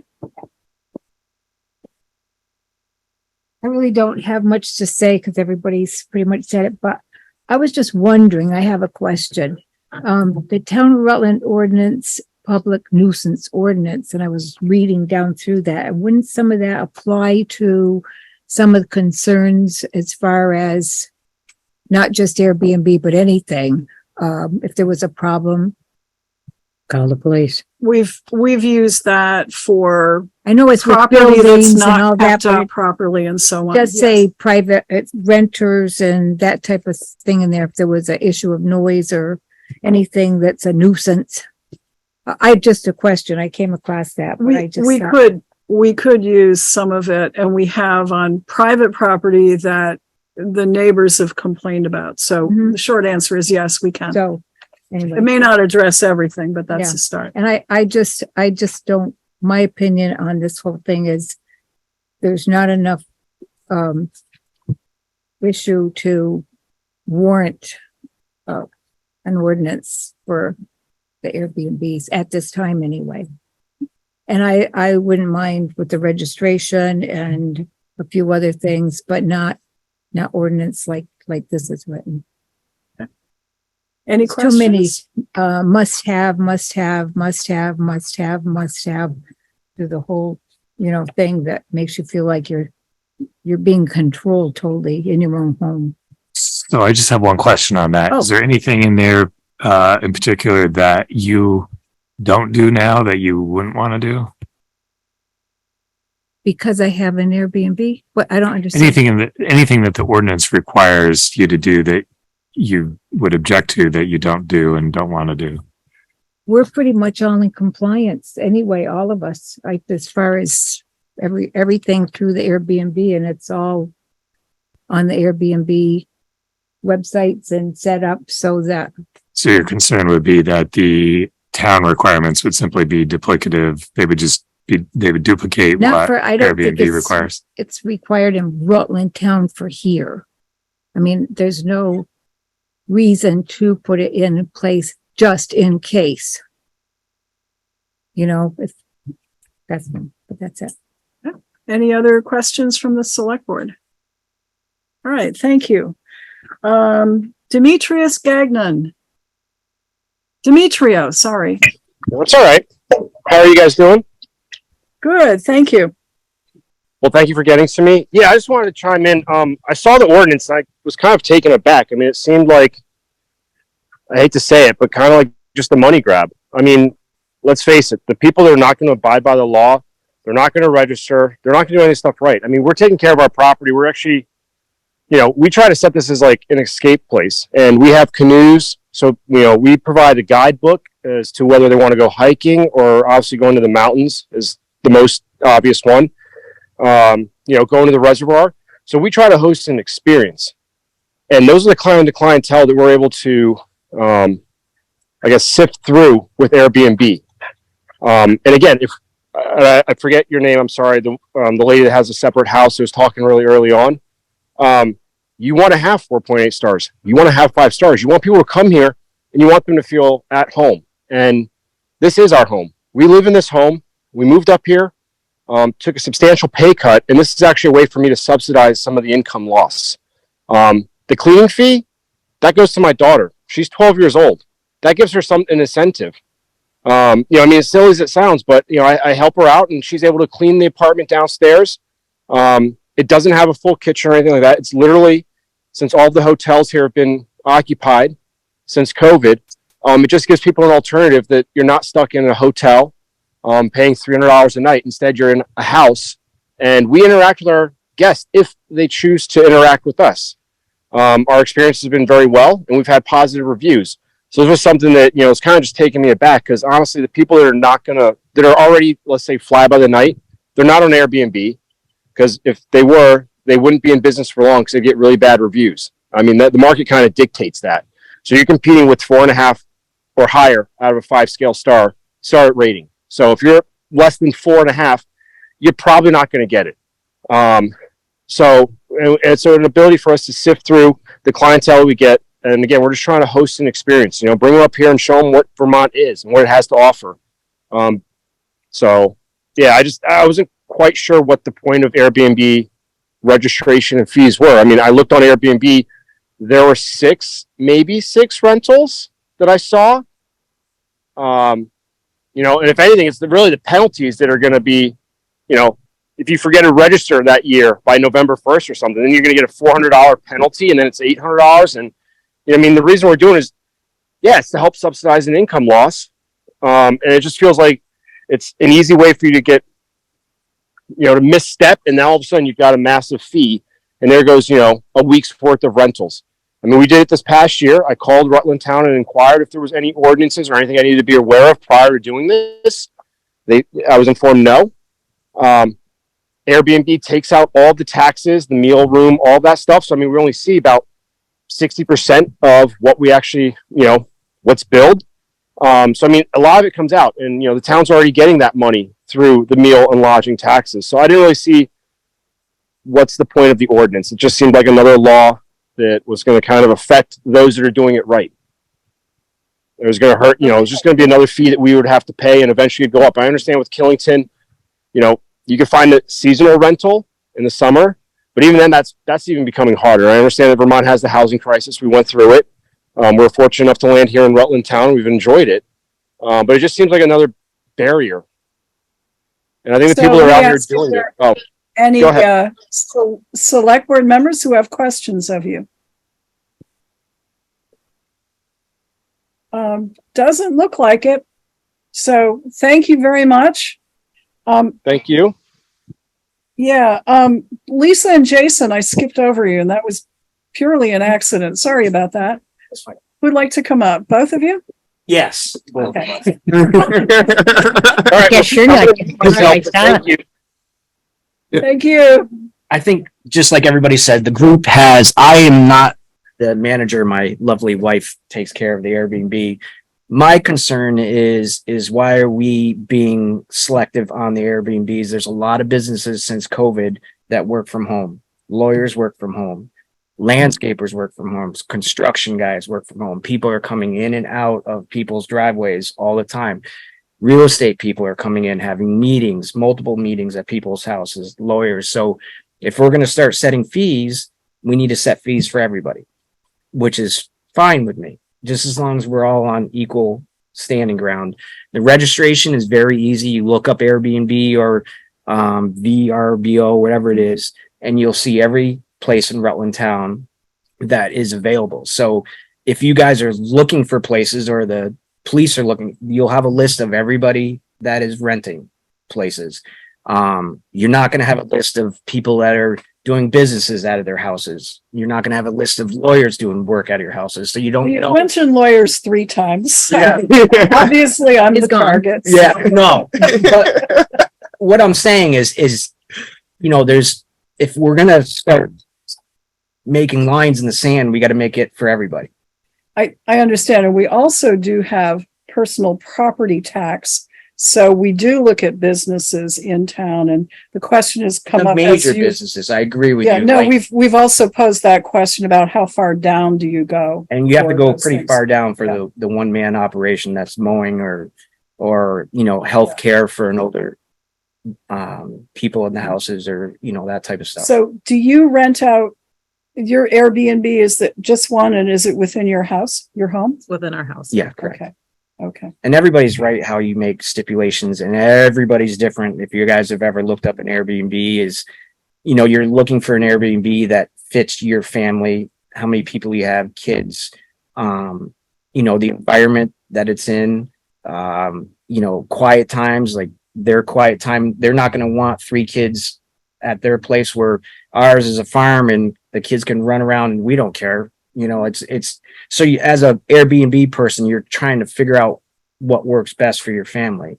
And everybody's right is everybody that's had Airbnbs at our places are very selective. We can say no to the people. We had a younger group that was from Killington. Killington was all full. We knew they were a young group. That's not what we wanted. So I think everybody that has people at their house wants them to treat it like you would treat your own house. So I guess that's my point is everybody's done way better than what I can say about Airbnbs, but it's mostly, you know, if you're going to do this, you got to do it for everybody. If you're going to start putting fees in, registration for everybody, who's working from home, all this stuff. Okay. That's it. Okay. Thank you. Wait. Oh, Select board members, do you have any questions? I do. oh no. Did you say, oh no? I said, oh no. I like your wife. You would be I fine. know. Have you had any trouble at all with anybody? Never. No. And if we didn't have the Airbnbs right now, south of the city, Yep. I don't know anybody that would go down there. What's going to happen for foliage if we don't have Airbnbs? Because it affects all of us. It brings money into the It does bring See, revenue. he's shaking his head now. He agrees. Yeah, you put him in timeout Told when him you to get agree. home. Yeah. Yeah. Agree. Well, I she mean- did. I mean, she keeps our house immaculate and she keeps the Airbnb immaculate. And we actually had a young couple from New York that left it not the way Lisa likes it. And you won't have it again. She wrote a review saying, this is what the people did. Yep. It wasn't like they're terrible people. This is how we Slobs. like it. And this is how it was kept. Yeah. And it was it. And Yeah. and so anybody that's having these people are going to see, Right. this is Right. how it was kept. I really have worked on this for a good solid week, and I've called and I've talked to the chiefs and stuff. And I think it's important. It's going to bring money into the area because Can I follow up on that for a minute? And this is for all of you who rent. You pay Airbnb and they do the rooms and meals tax. Right. Do they add the 1% for the Rutland town tax? Yes. Okay. Yeah. Your experience as well? Yes. You're getting it all. Okay. It's already Well, built. not all. It's built Okay. into their Thank you. platform. Okay. So and we don't do any other, I don't even use VBRO. I only use Airbnb. And we also have another one in Florida too. And that we only pay a $50 registration fee. So again, not opposed to a registration fee, but like the other people were saying and the other gentleman, I'm not okay with the ordinance and I'm not okay with fines and I'm not okay. Like I'm busy. I'm a mom too. And this is a way for me to supplement our income. And I want to drive my so if you kids to just soccer games and if to you school. just signed up with Rutland Town, we have an Airbnb. That's it. You registered it with the town. If it was a Yeah, you guys $50 know fee, we're here. then Like, that should be a one-time, in my opinion. yes. Shot in the dark. And you're bringing money into the town. Bringing You're a lot of bringing money. people into the Right. town. Town's getting that tax. Yeah. And the I town's don't think there getting the should be any tax. fees. Correct. Okay, Matt's got a question.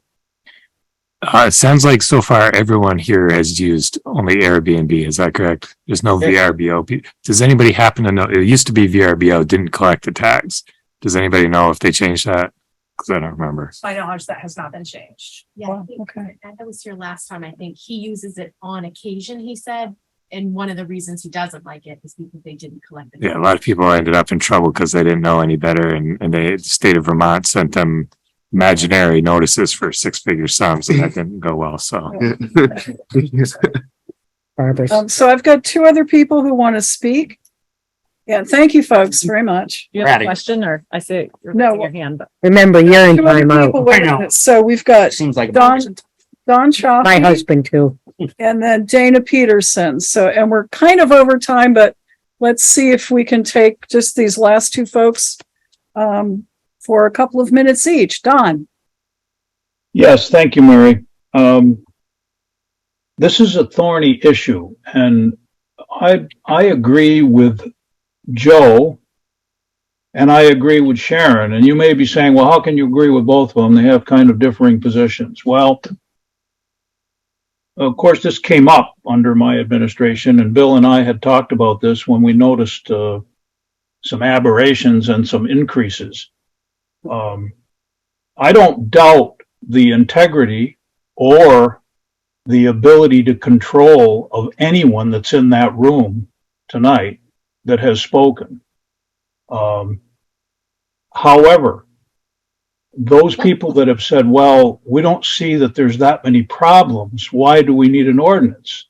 Think of what Joe said about insurance, fire insurance, car insurance, whatever. The reason that we would do this ordinance would be to prevent the problems that we all know very well may occur in an economically challenged society that we live in right now. There's no doubt whatsoever that Rutland Town is a bedroom community. It has been a bedroom community for Rutland City and for Killington and the resort area for a long time.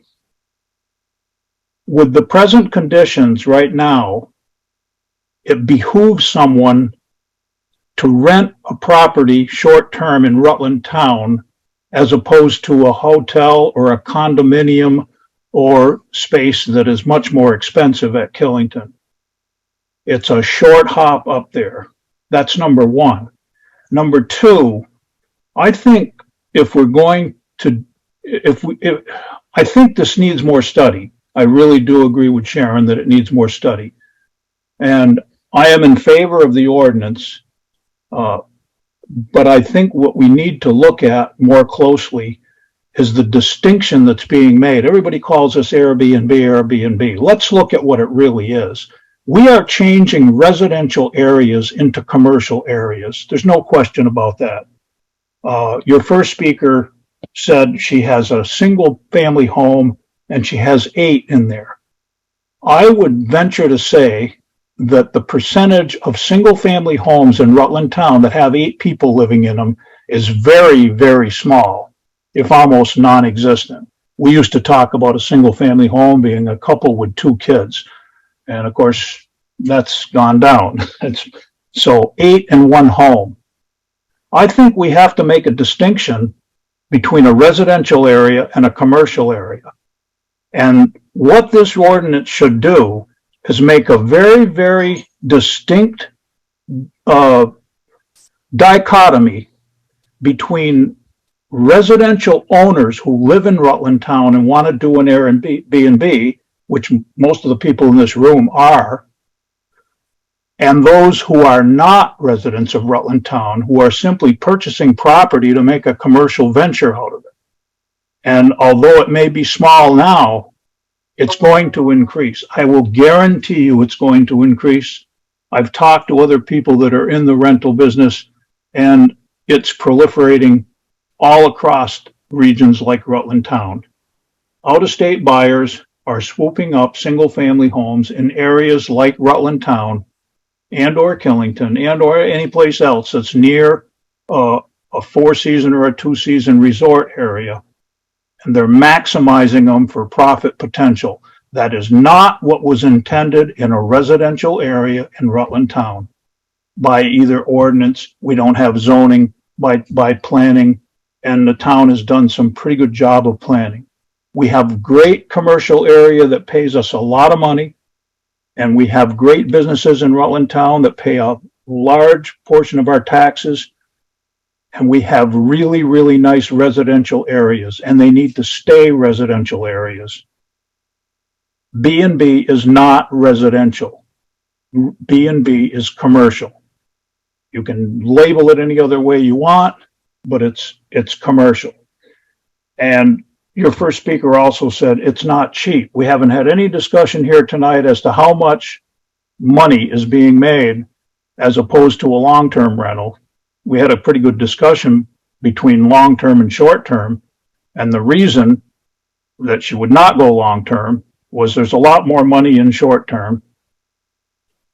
So for one thing, Thank you. yeah, we absolutely need to make a distinction between those people who actually live here that want to do B&B and those who do not live here, who are simply purchasing properties to maximize the occupancy in there. And you need, and you know, we haven't talked about the life safety. You know, it's not appropriate to say that nobody knows how many people you might have over at a party or whatever. This has been going on since Tiger was a pup, but those people are not residents of the area. They're not staying overnight. They're not all driving cars in and out of the neighborhood and so forth. You're talking a residential area. Life safety codes. How many people do you have to extricate? How many people are using the streets and the roads? You know, that's not a residential area. When you have 14 people, we did in Center Rutland, Bill can talk about that. 14 people in one house. So there needs to be more study on those factors. Select board have any questions of Don? Nope. Okay. Thank you, Don. We have Wait a minute, one there's more a lady. speaker. Can I just make one clarification when I said that I had 8 people in my rental? Uh-huh. Airbnb allows you to put a max capacity to your home. Yeah. My max capacity is 8. Yeah. In the 3.5 years that I've run my Airbnb, I believe I've had 8 people in it 3 times. Yeah. And I know you said Two you were small children. uncomfortable about having On that average, I many. had 4 in Okay. a 3-bedroom home. Thank you. So we have one last speaker who's registered, and that's Dana Peterson. And then Barbara, if you have few remarks at the end, we do have the rest of our select board meeting to get to. Dana, you're up. Thank you, Mary.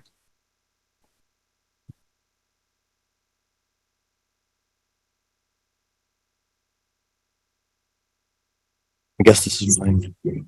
They'll pick you up. Okay. Great. I'll try to do something unusual, Mary, and I'll try to be as succinct as possible. You can put me on a timer. I'll try to do it in 90 seconds. I just want, my name is Dana Peterson. I am a town resident. I am also the vice chair of the Planning Commission. And I just want the select board and anybody in attendance to know what I have experienced from this process. Barbara already mentioned that we've had 6 meetings and that we've gone over the ordinance in great detail. I want to highlight just a couple of points that were emphasized as a point of debate as we've deliberated on this particular matter. One, John Chioffi mentioned it just moments ago, the distinction between a residential property and what turns into a commercial operation. And that was one of the things that we spent time identifying and looking at it through that lens. The only way that you can have any interest as a town in regulating commercial operations is to have an ordinance. Bill has suggested, that if we just have a registration fee, there is no legal standing behind a registration fee for implementing that unless you have an ordinance. So you'd need an ordinance for that. The familiarity with Airbnb. The assumption is that people on the Planning Commission or on the Select Board do not have any experience with Airbnb. And I would just like to let folks know that some people have read every legal document on Airbnb and have participated in Airbnb in a variety of situations, though not perhaps from renting them. The other thing, we did emphasize health and safety, and that the town had an interest in regulating the health and safety above all other things. When we talked about the issue of fees, we did not want it to be burdensome. We heard that very loud and clear, and we wanted to make sure that it would be reasonable and something that people could get behind and participate in a willing, collaborative, cooperative way. We had a lengthy discussion and debate before we submitted this document to the select board. We reminded people, if they were at the meeting and if they were online, that the select board asked the planning commission to take this on. Somebody asked us the question about why we were doing it and why we were trying to impose this on the people at the public hearing that we had back in May. And I was the one who said that we were not doing that. We were doing our research and our homework to be able to make a recommendation to the select board, under whose auspices it was, to actually enact any type of an ordinance and or to debate its merits and anything that would need to go in. We chose 7-0 to be able to forward that to the select board because we believed that we had done due diligence in our work, including having that run by the town's legal counsel, who also advises us on whether we should have ordinances or not. So we've got that under legal advice that it should be something that we would seriously consider in order to avoid issues down the road. Finally, I'd just like to say that I thought that we had a very good and productive hearing where people expressed their concerns. I am hearing those same concerns now expressed to you. The Planning Commission took those under consideration and is certainly open to whatever you, as a select board, choose to make as a decision. And I'll let Barbara speak about the disposition of the Planning Commission, but we have and will continue to work diligently with you and the members of the town who might be affected by any type of ordinance, as is the charge that the select board provides us. So thank you for the opportunity to come and share all that we have done at the Planning Commission to help advance this interest on the part of the town. Thank you very much. Thank you for taking this on. Any questions from select board members for Dana? Hope I made 90 something. No, you're a little over, but you're fine. Thanks. Yeah. Keep me honest. Barbara, closing remarks? Well, just one follow-up, something we learned during the hearing. You know, Airbnb is a catch-all term. It does, all of these people belong to it, but it's not the only platform out there. There's Verbo and there's another one called The Landing. So the other two, you know, other than Airbnb, we're not quite sure how much they keep track of what's going on in homes and these businesses. So Airbnb sounds like it's doing everything right. And people get the reviews, they get the customers that they want. But I think we should consider that there are other operations in town that hopefully we could hear about with the registration process. Okay. Any last questions or comments from select board members? I got a question for Chris Clark. He's on still. Yeah. Chris, are you on? Chris Clark, our town fire chief. I'm here. Thank you. Go ahead. Hey, Chris. So I guess if we get this ordinance, if this ordinance does pass, if you're showing up to a house fire at 3 a.m, are you going to be flipping through a bunch of pages of Airbnbs listed to see if the house you're showing up to is an Airbnb, or are you going to handle the fire as you arrive to the scene? We're going to handle it as we get there. Okay. Chief, are you against the ordinance? I'm not really for it. I don't think, everybody pays taxes. I don't think we should be told what we're doing with our own property. Okay.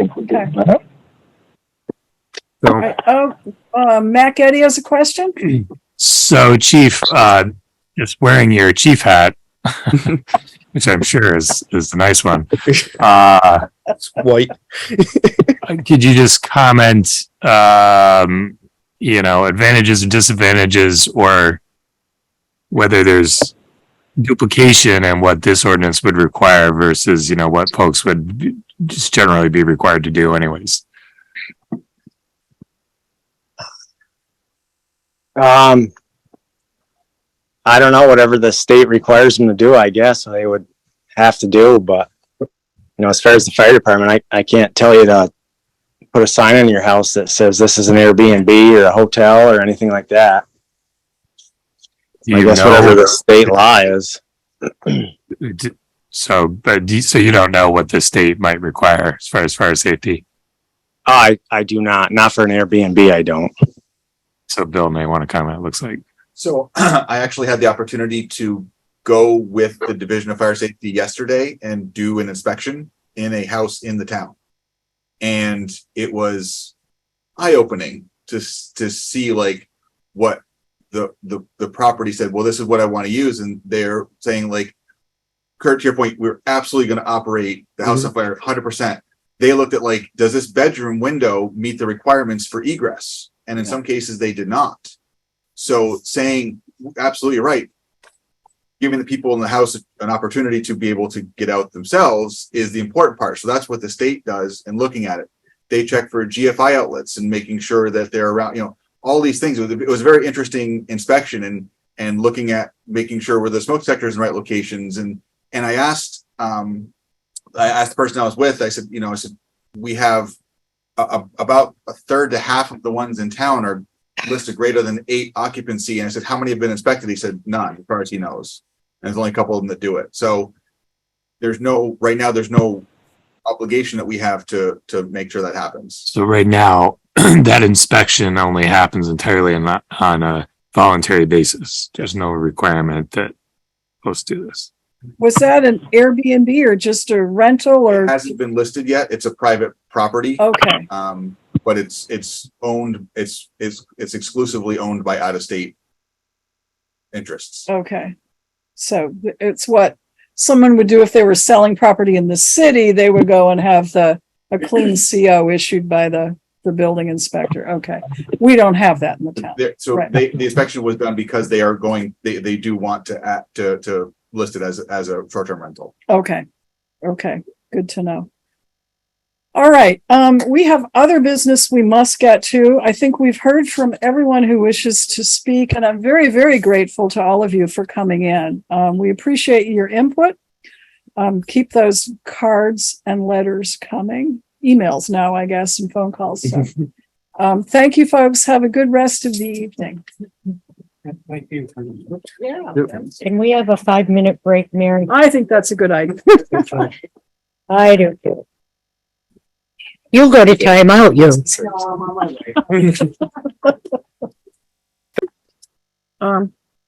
And we have heard some very good comments, and some enlightening comments from townspeople who came in to talk about the proposed short-term rental ordinance. So, let me first ask by asking the select board members that are here, including Joe on the phone, do we want to take this up tonight, or do we want to ponder the information and take it up at a subsequent meeting?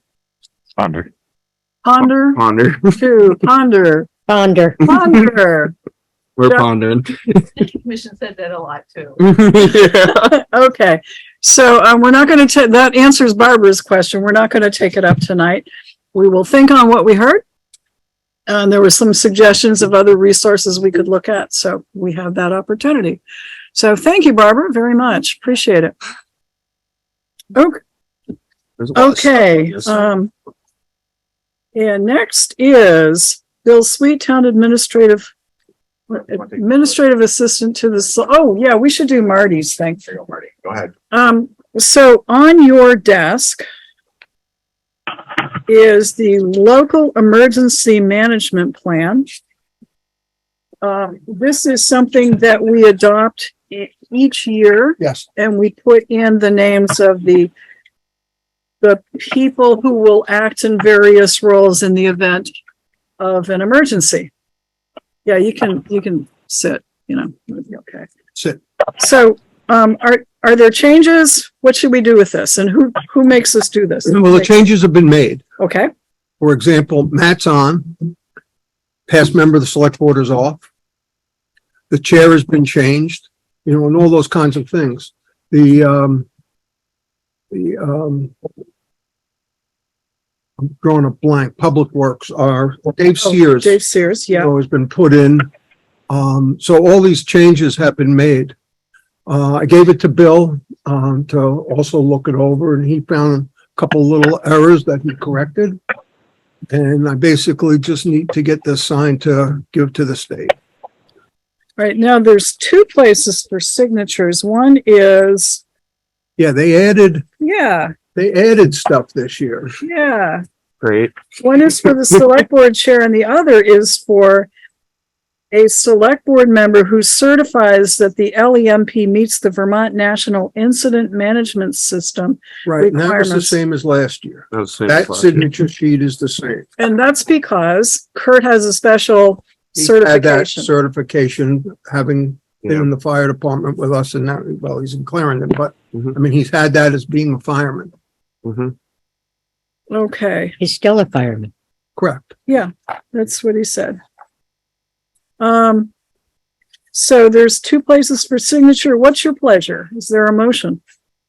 Motion to sign. Mary. And Kurt. Sure. There was also some other pages that needed signature. Yeah, there Those is. are the new ones that kind of got That added was in the here. Public Works one. We've already We've already done that. That's already done. Yeah, this is the local emergency management plan adoption form. That's the first one. And then after that is the NIMS adoption document for the town of Rutland. Right.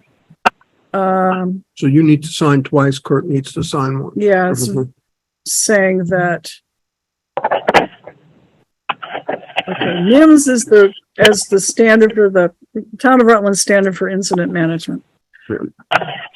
I'm sorry, did somebody make a motion? I did. Sharon did, and I there was did, a but I sec- didn't include Kurt, so Okay. I'll amend it to include Kurt. Okay, Second. motion's been made and seconded. Discussion.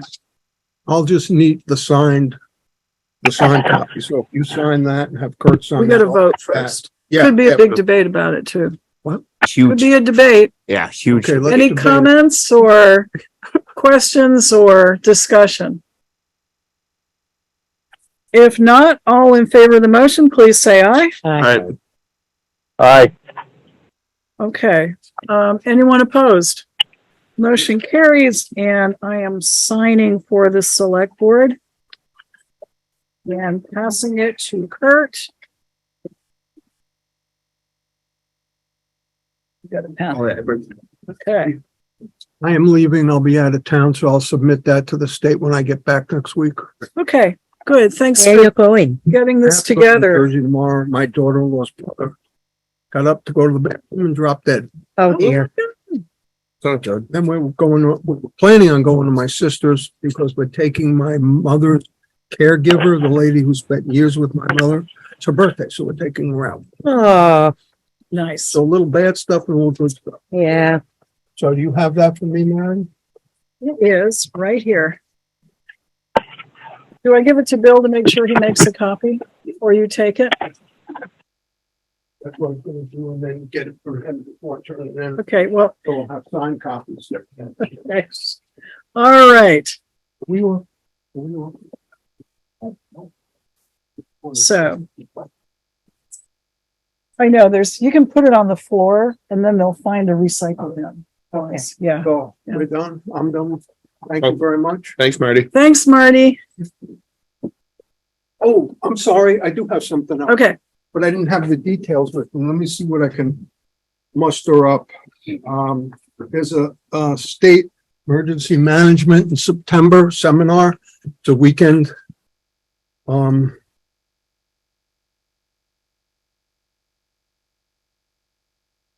And I don't have the particulars, which I will get and ask you at another meeting, but I just wanted to get a sense. It's a 2-day seminar at a hotel here in Vermont. And I was wondering if it'd be all right to take expenses out of my budget to handle it. Have you ever taken anything out of your budget? Once in a blue moon, I put a little salary in, but no, I don't. You claim should. anything. Yes, please. We want you to be, Okay. up to date on this and thank you for doing it. You're welcome. Okay. Yep. Don't break the budget though. What? Don't break the budget. Okay. Thank you, Marty. Take See you, care. Marty. Okay, so, Bill, I think you're on and we'll walk through some of the things that we have.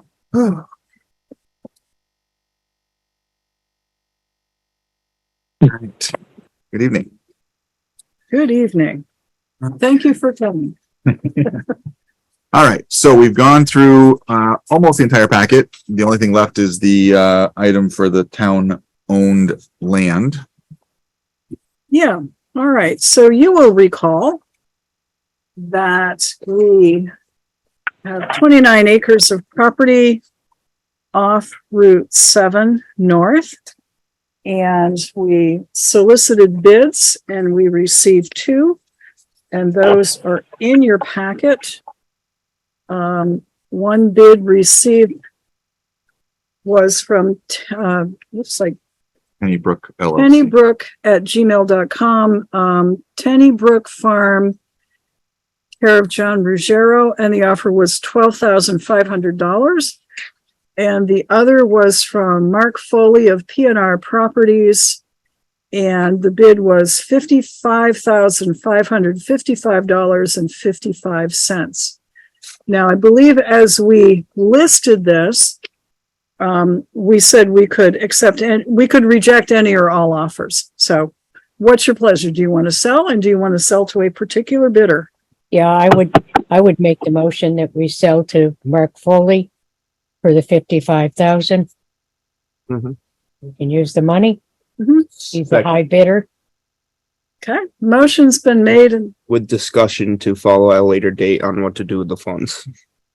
On what? yeah, because, well, okay, motion's made and seconded, discussion. So yes, we do need to discuss later what'll happen.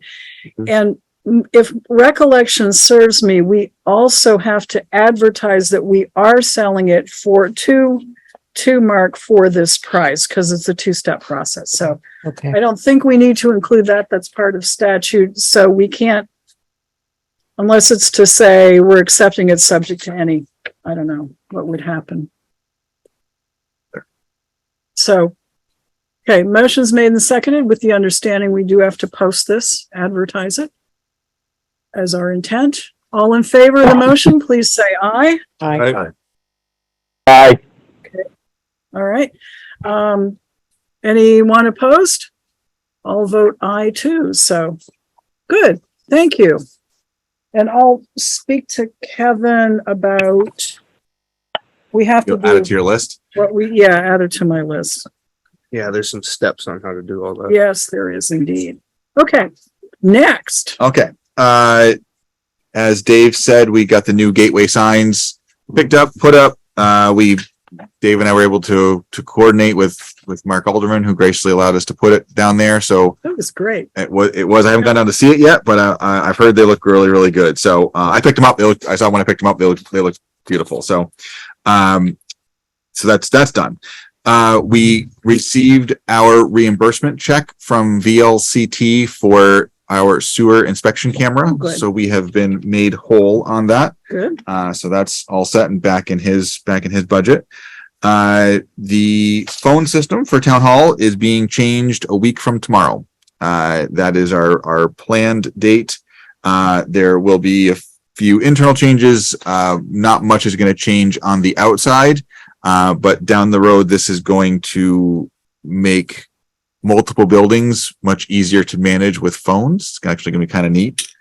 When the police move to the other building, we can still give out this number and someone can select an option here and it just goes to that building and it all happens in the background. So, we're going to be able to do a lot more than we can right now. So looking forward to that. I found out we're also going to get, actually a couple $100 back in rebates on the phone. So we're going to make a little money back on it. So that's really good. So that's moving forward. All of the townwide celebration contacts that I was tasked to make have been made, and I have confirmations from virtually all of them. I'm only waiting for 1 or 2 more, but we're kind of getting down on time. So we got to make sure if anything hasn't been confirmed that we get that done. I do get the book bike from Randall Free library? Centers at the library. Excellent. I haven't yet called and I need to, and I'll make a Okay. note. Mary, Kamutas. Okay. yeah. Are you gonna order, or do you want me to? What? Well, you wanted me to do it. Yeah, I so- would, because Okay. you know what we did last year. Yes. Well, and hopefully he has a list too. If not, Yeah. Bill might have a list. Okay. Or I can Kari. find it. Yeah. Yeah. Okay. I met with George Ambrose from Clarendon. He's one of their new select board members. The Clarendon Select Board met a week ago yesterday and had several residents from Quarterline Road there to talk about that's the town section of road. So he came over and talked with me, and we had a nice discussion about it. And I said, that would likely this discussion would lead to a discussion with our highway committee. So I know Joe and Kurt are pretty busy, so they haven't seen their email probably, but so they apparently Clarendon has said they were meeting next week. That's news to us, but they were put it out there. So so we would like to set up a highway committee meeting and invite them to it. He asked for evening. I said probably not, but we'll see. But some days next week, not Wednesday. Week, not Wednesday. Okay. Yeah. So, probably it's going to have to be after 3:30. I'm going to be at Sudbury all next week. okay. It is. This is not an urgent topic. So This is prompted by residents of Clarendon rather Correct. than residents of Rutland Yeah. Town. correct. I have not heard from any Rutland Town residents on the quality of the No, road. and frankly, I have Okay. oh, are you? a few Okay. minutes ago. I'll get more details. Okay. Oh, she's in Clarendon. Mary, Sure. Could be. Yeah, Joe. I had a very long conversation with the Clarendon resident that has brought this up to, I think, Dave and anybody that'll listen. And I tried to explain to her that it is difficult for a Clarendon resident to tell a Rutland Town highway committee, select board, road commissioner what to do. And so, working around Kurt's schedule to try to be working, an evening might work out better if for him and me, because of him and his construction stuff. So maybe we just need to try to figure this out and sit down with them and see what Clarendon wants to say. I'd really like to hear their side of it. Yeah, so he was really nice, and he did say they're not looking for us to pave the road. Like that's not where they're going with this. So he did make that pretty clear. He did say if we hold it in the evening, more residents will be able to attend. So, Here's the other thing. There are residents of Rutland Town who live on that road who may have different opinions about whether it should be made a through road. Right. And what would be required. I mean, frankly, I own land up there. Not much, but I own some. So I think I mentioned this before, I believe that's a class 4 road and it does not require winter maintenance. And if we upgrade that to an unpaved, I don't know if a class 3 road has to be paved or not, but, there's going to be a significant amount of work to make that meet standards. And in the town residents might be more upset about us upgrading it than leaving it the way it is. So I think we need to hear, I think having a meeting, even if it's an off meeting from a board meeting on a Tuesday night, like at 6:00, and everybody show up that wants to talk and just hash out what's going on. I think it should be a meeting specific just for that reason and just that topic. So if nothing is going to get done this summer because nobody's budget has been funded with any amount of money to cover it. we want to look at maybe the second week of July and plan it out farther to give people a chance to. Oh, I would plan it out farther. Okay. I mean, I am, no, honestly, Essentially, they want the road graded because it's potholed, and we're gonna have a paving contractor just down the street grading a reclaimed road that we're getting paved, so we can get it graded. But it's not. It gets graded at our convenience. The issue is more the winter than the summer. Yeah, for sure. And- So I have been on that road because Harold took me on it once in the middle of winter. So- Why he did it, and it's awful. You survived. So I survived, but there's ice, there's ditching that needs to be done. There's, this is a major investment and frankly, From somebody. don't necessarily want it. So anyway, Yeah. I believe Dave has money in his budget for, taking care of that road. And I'm guessing he has a schedule to do it. As far as the grading goes. The schedule was done. It's the availability of contractors that's been the issue. So Right. there's a lot of things to this, and I think they want to be heard, and I think that could be a lot of it. and who from the Clarendon, one select board member and their road commissioner? The road commissioner, I believe, is also on the select board now. Okay. Cash is on Yeah. select board. Oh, is So he? Okay. so the Clarendon select board does not have committees. Okay. So, but I said that we do, so it'll be up, be probably 2 of our board members would be there, but, so he, they're looking to set up the meeting. So they reached out to me this morning asking if we discussed it. I said tonight. So, we don't mind, certainly we need to accommodate everybody's schedule. So pushing it out a little farther would help to plan that, which would make it easier. So do we want to? Like that 4 to 5 o'clock range. Okay. I can pretty much make any day of the week. Okay. So I will. I prefer a little later if we're haying. Yeah. Yeah. Okay. Normal board time at 6 is good for me. I could usually get away by then. Okay. A rainy day between 4 and 5 o'clock. There we go. I like that. So I'll put out some dates and see if we can coordinate and put that together. Yeah. What is the request from Clarendon? Winter road maintenance. Okay. Of a class 4 road. Class 4 road, okay. Yes.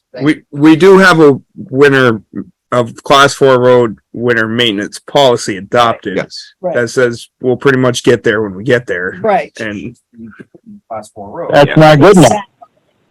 Right.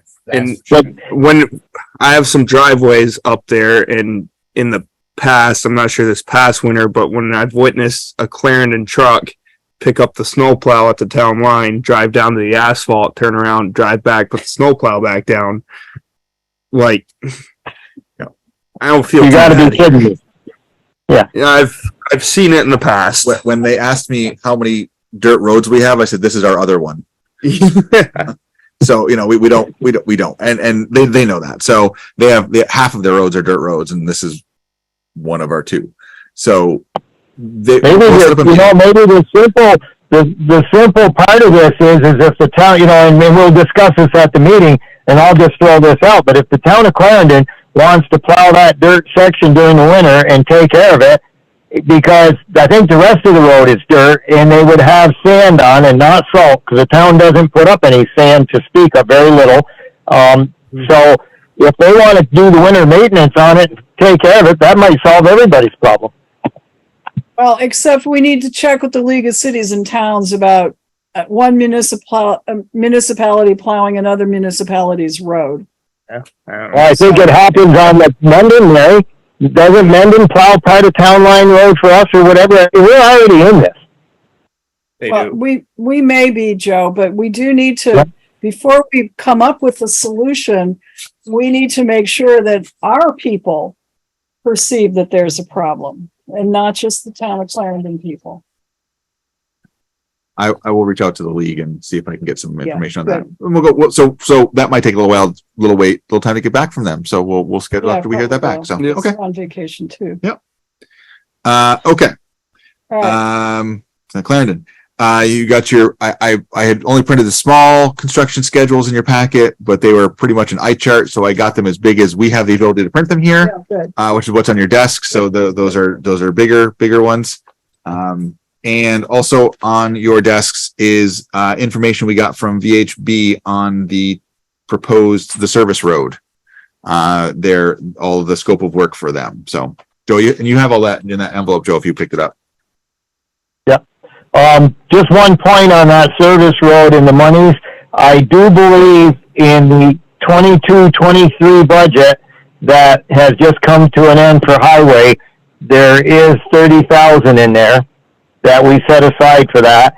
And I do believe in the budget we are starting, there's an additional 30. I'm pretty sure that we've done that twice in a row. So there's a fair amount of money available if we want to continue with this. Yeah, what's your pleasure, Highway Committee? And it's gonna carry over too, so. It will carry over, Yeah. so. Right, the 30 carries over, so technically I was gonna talk to Dave and just tell him to, when he looks at his numbers, just kind of earmark that 30 for engineering. I think we need to sit down and decide if we wanna try to pick up where we left off and get to the point where we get the information and get the documentation so we can decide what we wanna do going forward. I think it's gonna be an incremental project, and whether the town does it or we look for some help from wherever for grants, but it is a necessary part of the economic base down there to try to help those businesses that are located on Ranbury Road come up with a better way to get customers and clientele in and out of that dead-end street. Well, I'm sold.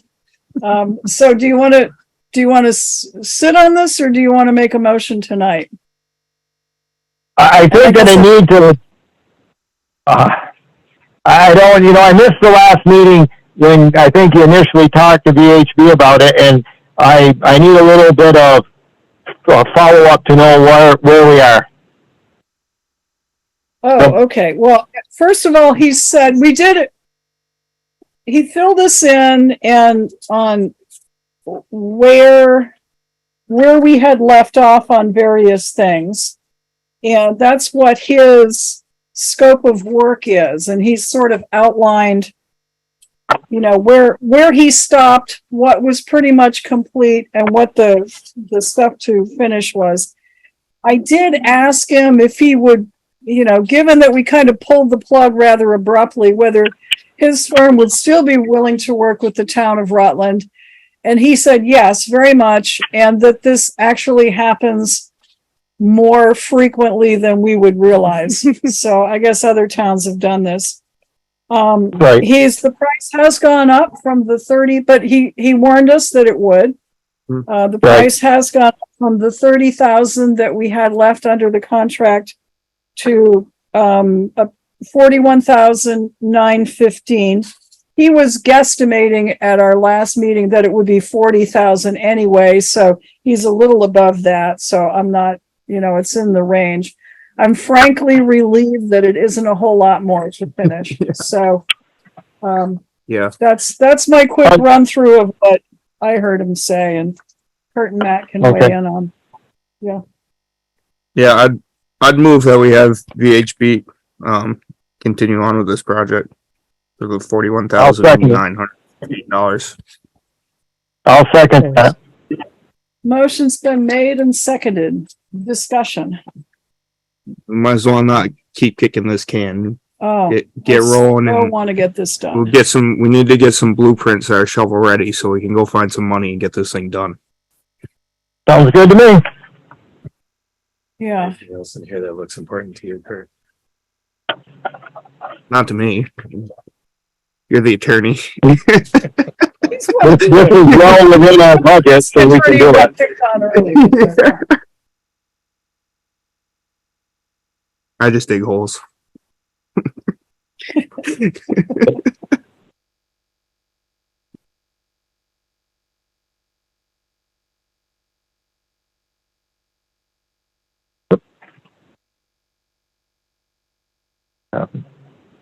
I assume there'd probably be a contract or no. It's just essentially This is kind of an estimate, essentially. estimate. Yeah. So I assume there'd be some sort of contract that would follow this. We did have an original contract that the board approved when they started. I don't know if this would just be a continuation of that or if we'd have to start new, but that shouldn't be too big a hurdle. No, I wouldn't think so. So, well, I mean, the motion is to approve this work. Yeah. Whatever. So if they want a contract, they'll come back with a contract and we'll. Any further discussion? All in favor of the motion to approve the schedule of work from Venice, Hangan and Rutland? Something like VHB now. Yeah. Yeah. All in favor, please say aye. Aye. Aye. Aye. And, okay. The motion is carried unanimously, so thank you. Let's project back on track. And the last thing I have is based upon our extensive building committee meeting with Ed Clark last time and all of our chicken scratch and notes and comments. There is a revised set of plans hanging up over there for the downstairs remodel, which is our latest and greatest iteration. So if we're largely in favor of that without some small changes coming, he's ready to bring in some people to look at different parts of the aspects of the project and for structure and electrical and all that stuff. He's ready to do that. So, are you meshing with the energy efficiency people with that grant that we have? He is aware of those funds. Okay. The actual implementation of that hasn't actually come down yet. We've been awarded the money. Now they have to tell us who, there's another step that's coming. So the Regional Planning Commission is squarely in the middle of this. Yeah. And I have a couple people there that know we have the money, they're ready for us to go. Okay. We just need to get somebody, the consultant, to do that. They haven't identified a list of them yet. So that's what we're waiting for. Sounds about right for the state. Here's some money, but we're not sure how you can use it yet. So Joe and Kurt, did you see Worse that? when you use it and they say, "Oh, we didn't mean it that way." Yeah, right. So back to Joe and Kurt, have you seen the proposal there? I haven't looked at that yet. Okay, I haven't either. It did but I saw the preliminary drawings that they had when we had the meeting a while back, but there were some changes. I really liked the way the layout is and what they preliminary came up with. So this might even be better. They did some tweaking, and I like it. So if you have a chance to stop over, you should. Yeah, can we put this on the agenda maybe for the next meeting? Absolutely. Is that okay with building committee? Sure. I want to take a look at it. I want to make sure that they're not blocking up all of the windows like somebody was suggesting. No, we're not blocking up the windows. One window. One window. Yes, we don't need to look out underneath the stairs. No, but I was thinking if you had a sheltered portico kind of place so voters could come in and people could come in and be let off by cars and just get out of a car and go under. And then you would need that window for light, and then the stairs could be reconfigured. Stop looking so. Drives your voting. Man, that sounds None of this affects, other than some doors, none of this changes the outside of the building. Well, one window. No, not the window. But we're adding a window. We are adding a window. Mary wants the damn window kept. Speaking of windows. The window really needs to go. Speaking of windows. Ed's looked at it.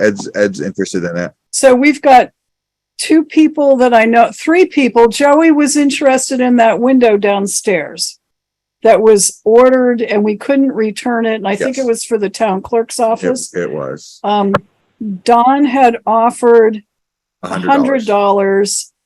Ed Dumas is offering $300. I don't know if Joey had a chance to measure it up and another round of sealed bids, I guess. Need an auctioneer for this one. I know, I was thinking that. Yeah. That's the window because I'm kind of building a house. For $500, it's yours. Joe, did you measure it up? Do you want to? I mean, I measured it up and it fit in where I wanted to put it, but I don't need it that bad. And I would defer to somebody else because I was going to offer you $250 for it. Well, Dumas is going with 3. So outbid. Go away.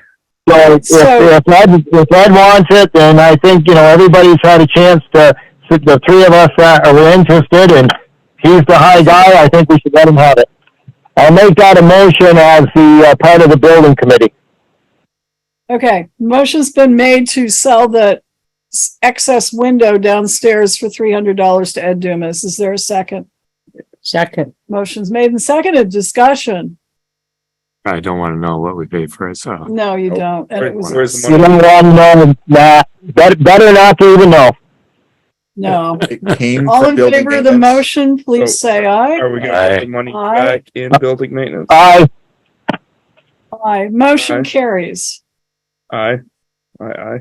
All right, it's unanimous. Aye. Second to that. On the last topic of excess, I did send out to department heads and everybody that we had some tables and chairs available that we're gonna go out.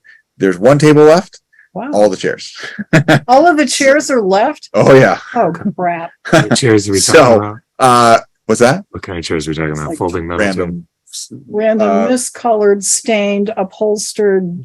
Mary's a big fan of them. Some By the page. I'll be happy to give you a tour if you like to. I was going to put them out to into the general public tomorrow for that if anybody wants Okay. one. I But think there's that's- probably Good idea. 14 or 15 on there. So It's fine. okay, that's all I got. All right, thank you, Bill. Any questions or comments for Bill? All right, let's see, do we have any committee meetings? Did that. Okay, no. So what we have under action needed, we've taken care of A, B, C, and D. E should be short, board to discuss Northwood Park Town and School property. You saw the exchange of emails I sent on to you. Tina Keshava reached out to me before I reached out to her. The school, of course, had received the petition from the dog park people, realized that it was the 2 acres they were looking at was on school property. They absolutely cannot use it for anything other than school purposes. And she said the school board wants to know if the select board would be interested in purchasing that 2 acres for fair market value. So I emailed Tina and said, let's go have coffee sometime. So if you are comfortable with that, I think that's the best bet. she and I could chat a little bit about some of the history there and the whatever. Yes. We could take in the dog. Could we charge So- somebody in the interim with actually digging up the factual history Oh, Lord. regarding where that property came from and how, who paid for it? Yeah, What? that was, One of the Joey, things do you that we remember need to research, and I brought this up a little bit to Mary when I made this, and then I had a nice talk with Lynette Gallipo, and we need to find out, and we need to make sure that, she had mentioned that as long as the school owns that, the city cannot take it by eminent domain to protect their water treatment facility up there like they want. So Joe, I raised that, Joe, I raised that with Kevin Brown, and it's just, that didn't sound right. I think Matt and I discussed it briefly as well. I don't think there's such a thing as, well, if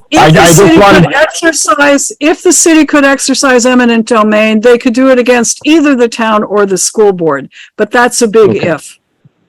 And we haven't. Well, I just want to make sure that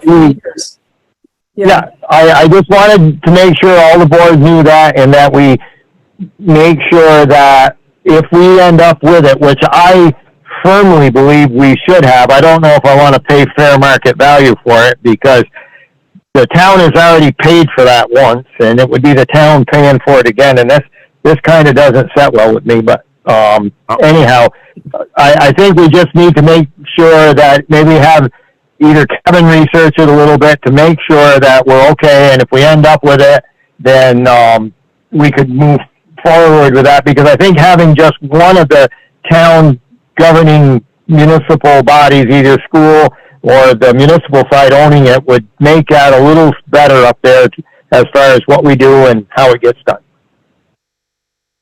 Matt, So I just think it would be useful to know the history of how it was acquired if we can find out who actually paid for it. The town, whether it was us or the school district that paid for it. You're right, the town paid for it, but there's sort of two sets of books.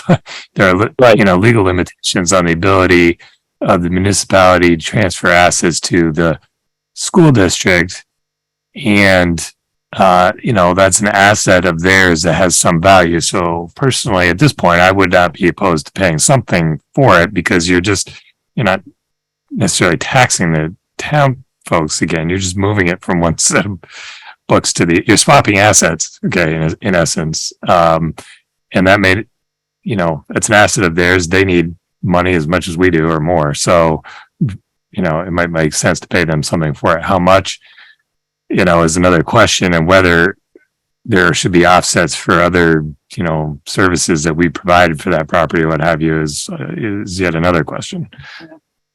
so research on where it came from, and frankly, whether there are already any restrictions on it, because There are may be. restrictions, because I was on the school board at the time. Okay. Lynette has a pretty good background on that. Yeah, I think I want to see what's actually written in the land records Yep. as to restrictions. So Could we charge Kari with that, or? It's like we do anything else, we just do the homework first. Right. yeah, yeah. You know what, Mike? I got an idea how we can pay for it when we get there. Wasn't it was it the Barker firm? It used to be the Barker farm, and the property up there was originally looked at and purchased for building a high school. And then that's as far as I remember being on the committee with Roxy Hathaway and a bunch of people, and Freddie Gallipo wanted the town to have its own high school because it was not very good plans to be part of the Mill River School District, the high school. And so we looked into that, and it didn't go anywhere, but we purchased the land. I just don't know how it was purchased, and I don't know how it got divided up between school side and the municipal side. So to Mary's point, there should be something in the land records that shows that being transferred from I believe it was the Barker property, to the town, and then how it got divided between the two. But it should all be written down somewhere, and then if there's any restrictions or any covenants or whatever you want to call it on it, that should all be a matter of record. Yeah, and we want to see Yeah, that. and Joey, if I remember right, because I was on the school board back then, the problem was there was a stipulation that as long as it was school property, they couldn't take it by eminent domain, the city, because they tried. But you really have to go back into the records. Right, we gotta research that and make sure that we have all the pertinent information before we make a plan and go forward. Right. So do you want me to have Kevin send his paralegal down, or do you want a more informal go pull the deeds sort of thing? You know what, Mary? I think if you meet with Mrs. Keshava first and foremost, and you can come up with a reasonable, because I think if you sit down over a cup of coffee sometimes. Yeah, I mean, we should have that chat anyway. Yeah, I just think. So here's the thought. The school board, if they need to retain ownership, they could lease it to the town for 100 years, to the municipal side, and we could come up with a payment per year for the lease, and they would retain ownership, and the town could do pretty much what we wanted with it. Something to think about. I think we're gonna have trouble with people of the town trying to figure out why would we as a town entity have to pay for, I mean, I know we give them back. We didn't it's the same as the Cheney Hill School. We ended up having Mary just said. Yeah, and we maintained it for years, and then once we stopped using it, it was a school property, and they sold it. So, I mean, obviously, this is a little different because this isn't, there's no building, but I think do the research, figure out what does and doesn't apply, and then we'll figure out how to go from there forward. But we just need to know the answers to those questions first. I don't see how you can discuss options without knowing those things first. Right, you need to know the background. People tell me stuff all the time that they think they remember. It turns out not to be true when you look at the papers. Well, then you're up. Okay, so it went on my to-do list. All right, so E is discussed. Okay, F, board to discuss hiring a human resources consultant. Matt. Yes. Matt and I are on the personnel committee, which is also the finance committee. We have been approached with various things that don't fit on the personnel policy that we've tried to cobble together over. You and Don did some cobbling. Matt and I have done some cobbling. And what Matt Getty mentioned is that perhaps we should hire a human resources consultant, whom we both happen to know. She's in our Rotary Club, to take a look at this document, to figure out where the internal inconsistencies are, to advise us on what other entities do for some of these things that we've been grappling with, and maybe just steer us a independent set of eyes on this document to see if we can get some good guidance on it. I'm okay with it. Waited until the end of the fiscal year, coming into the new fiscal year, because we would have some money to put toward this project, and I think she was going to charge us maybe $2,500. Yeah, that was her quote. What's your thought, folks? I'm good with it. This is somebody this is their line of work. Yeah, her name is Teresa Mealy. I think she's now an independent consultant. She worked for years for Rutland Plywood. Matt and I both know her from Rotary, but I also worked with her a little bit when they had the fire at Rutland Plywood, and she was the one coordinating all of making sure the employees who were out of job got plugged into all of the resources they needed. So I know Teresa also. She's a decent person. So will she have municipal employees and municipal hiring and municipal stuff might be a little different, some things, than the private sector like Rutland Plywood or something. Do you feel that she has enough knowledge that she can help us out there? That would be because I know our government stuff is a little different than the public sector, but that would be my only question. So she has worked with some other towns. I don't know how many, but yeah, and if she doesn't know something, Teresa's somebody that goes and learns. There's just some of the things that are universally applicable that, Mary and I are sort of beating our heads against the wall trying to understand, well, what's the rule on this, or what's the common practice and that kind of thing. And she would be able to fill us in real quickly on how things are typically done and where we might have internal inconsistencies in the document that could be cleaned up. And you're right, there are some things that will be specific to municipalities. And one of the things that we're running into is there's a lot of things that might need to be different for the police department. She may or may not know about some of that, but I think she will certainly be able to narrow down the number of things that we don't know. Sounds good to me. I'm all in favor of it. Is there any state consultants that we could try to get a hold of? Well, there's the League of Cities and Towns. I know if they had like an HR They had the template yeah, that years ago John Paul modified to, and this was like in 14 years ago, modified to Rutland Town. And then my view is we've been tweaking that damn thing ever since. yeah. I just didn't know if the state had an HR consultant that they could send down to sit with us or not. But I don't, I don't know.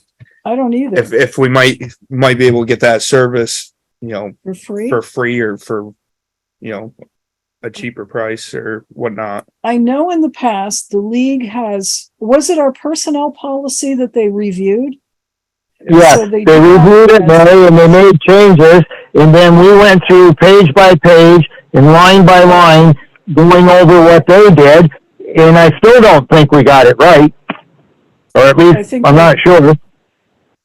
I think if we had Teresa as an independent vendor, it's part of her job, and I think she'd do the job, to be truthful.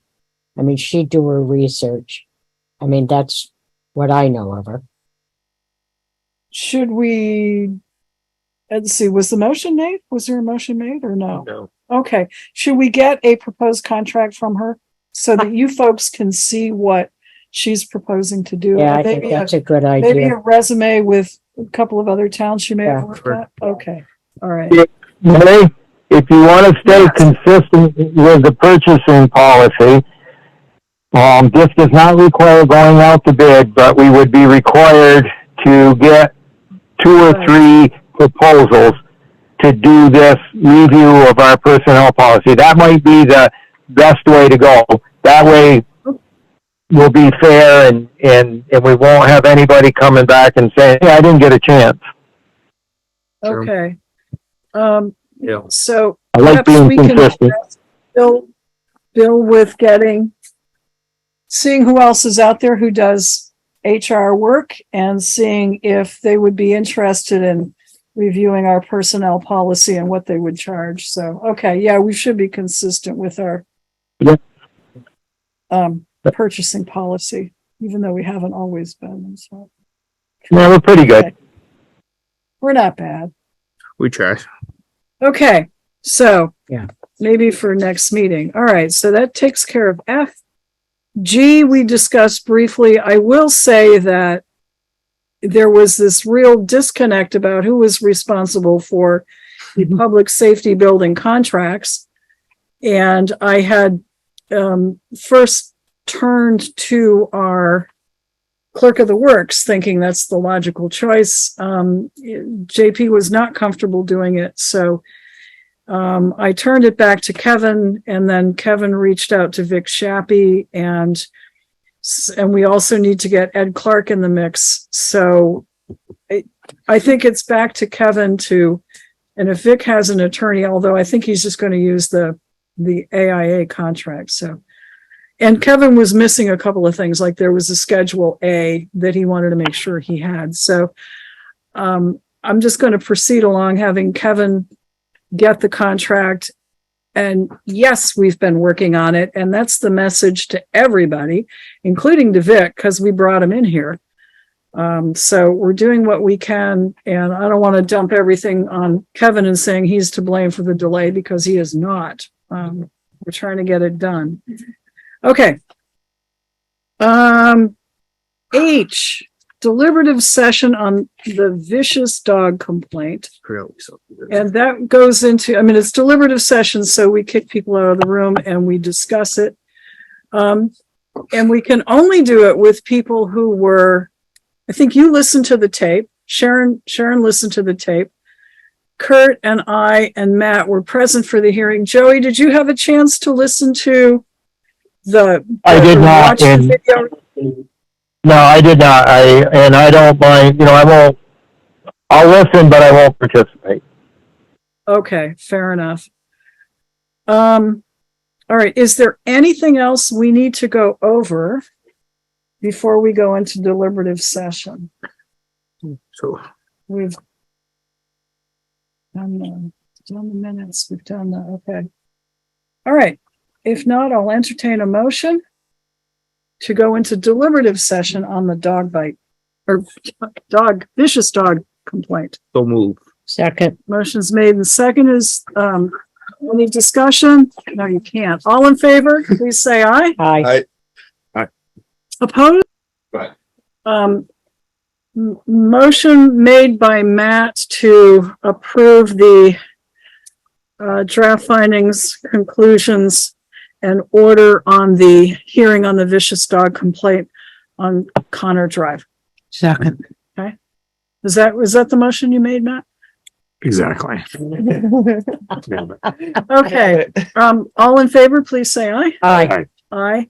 And Joey I is abstain. Yep. okay, thank you. So that goes in the folder.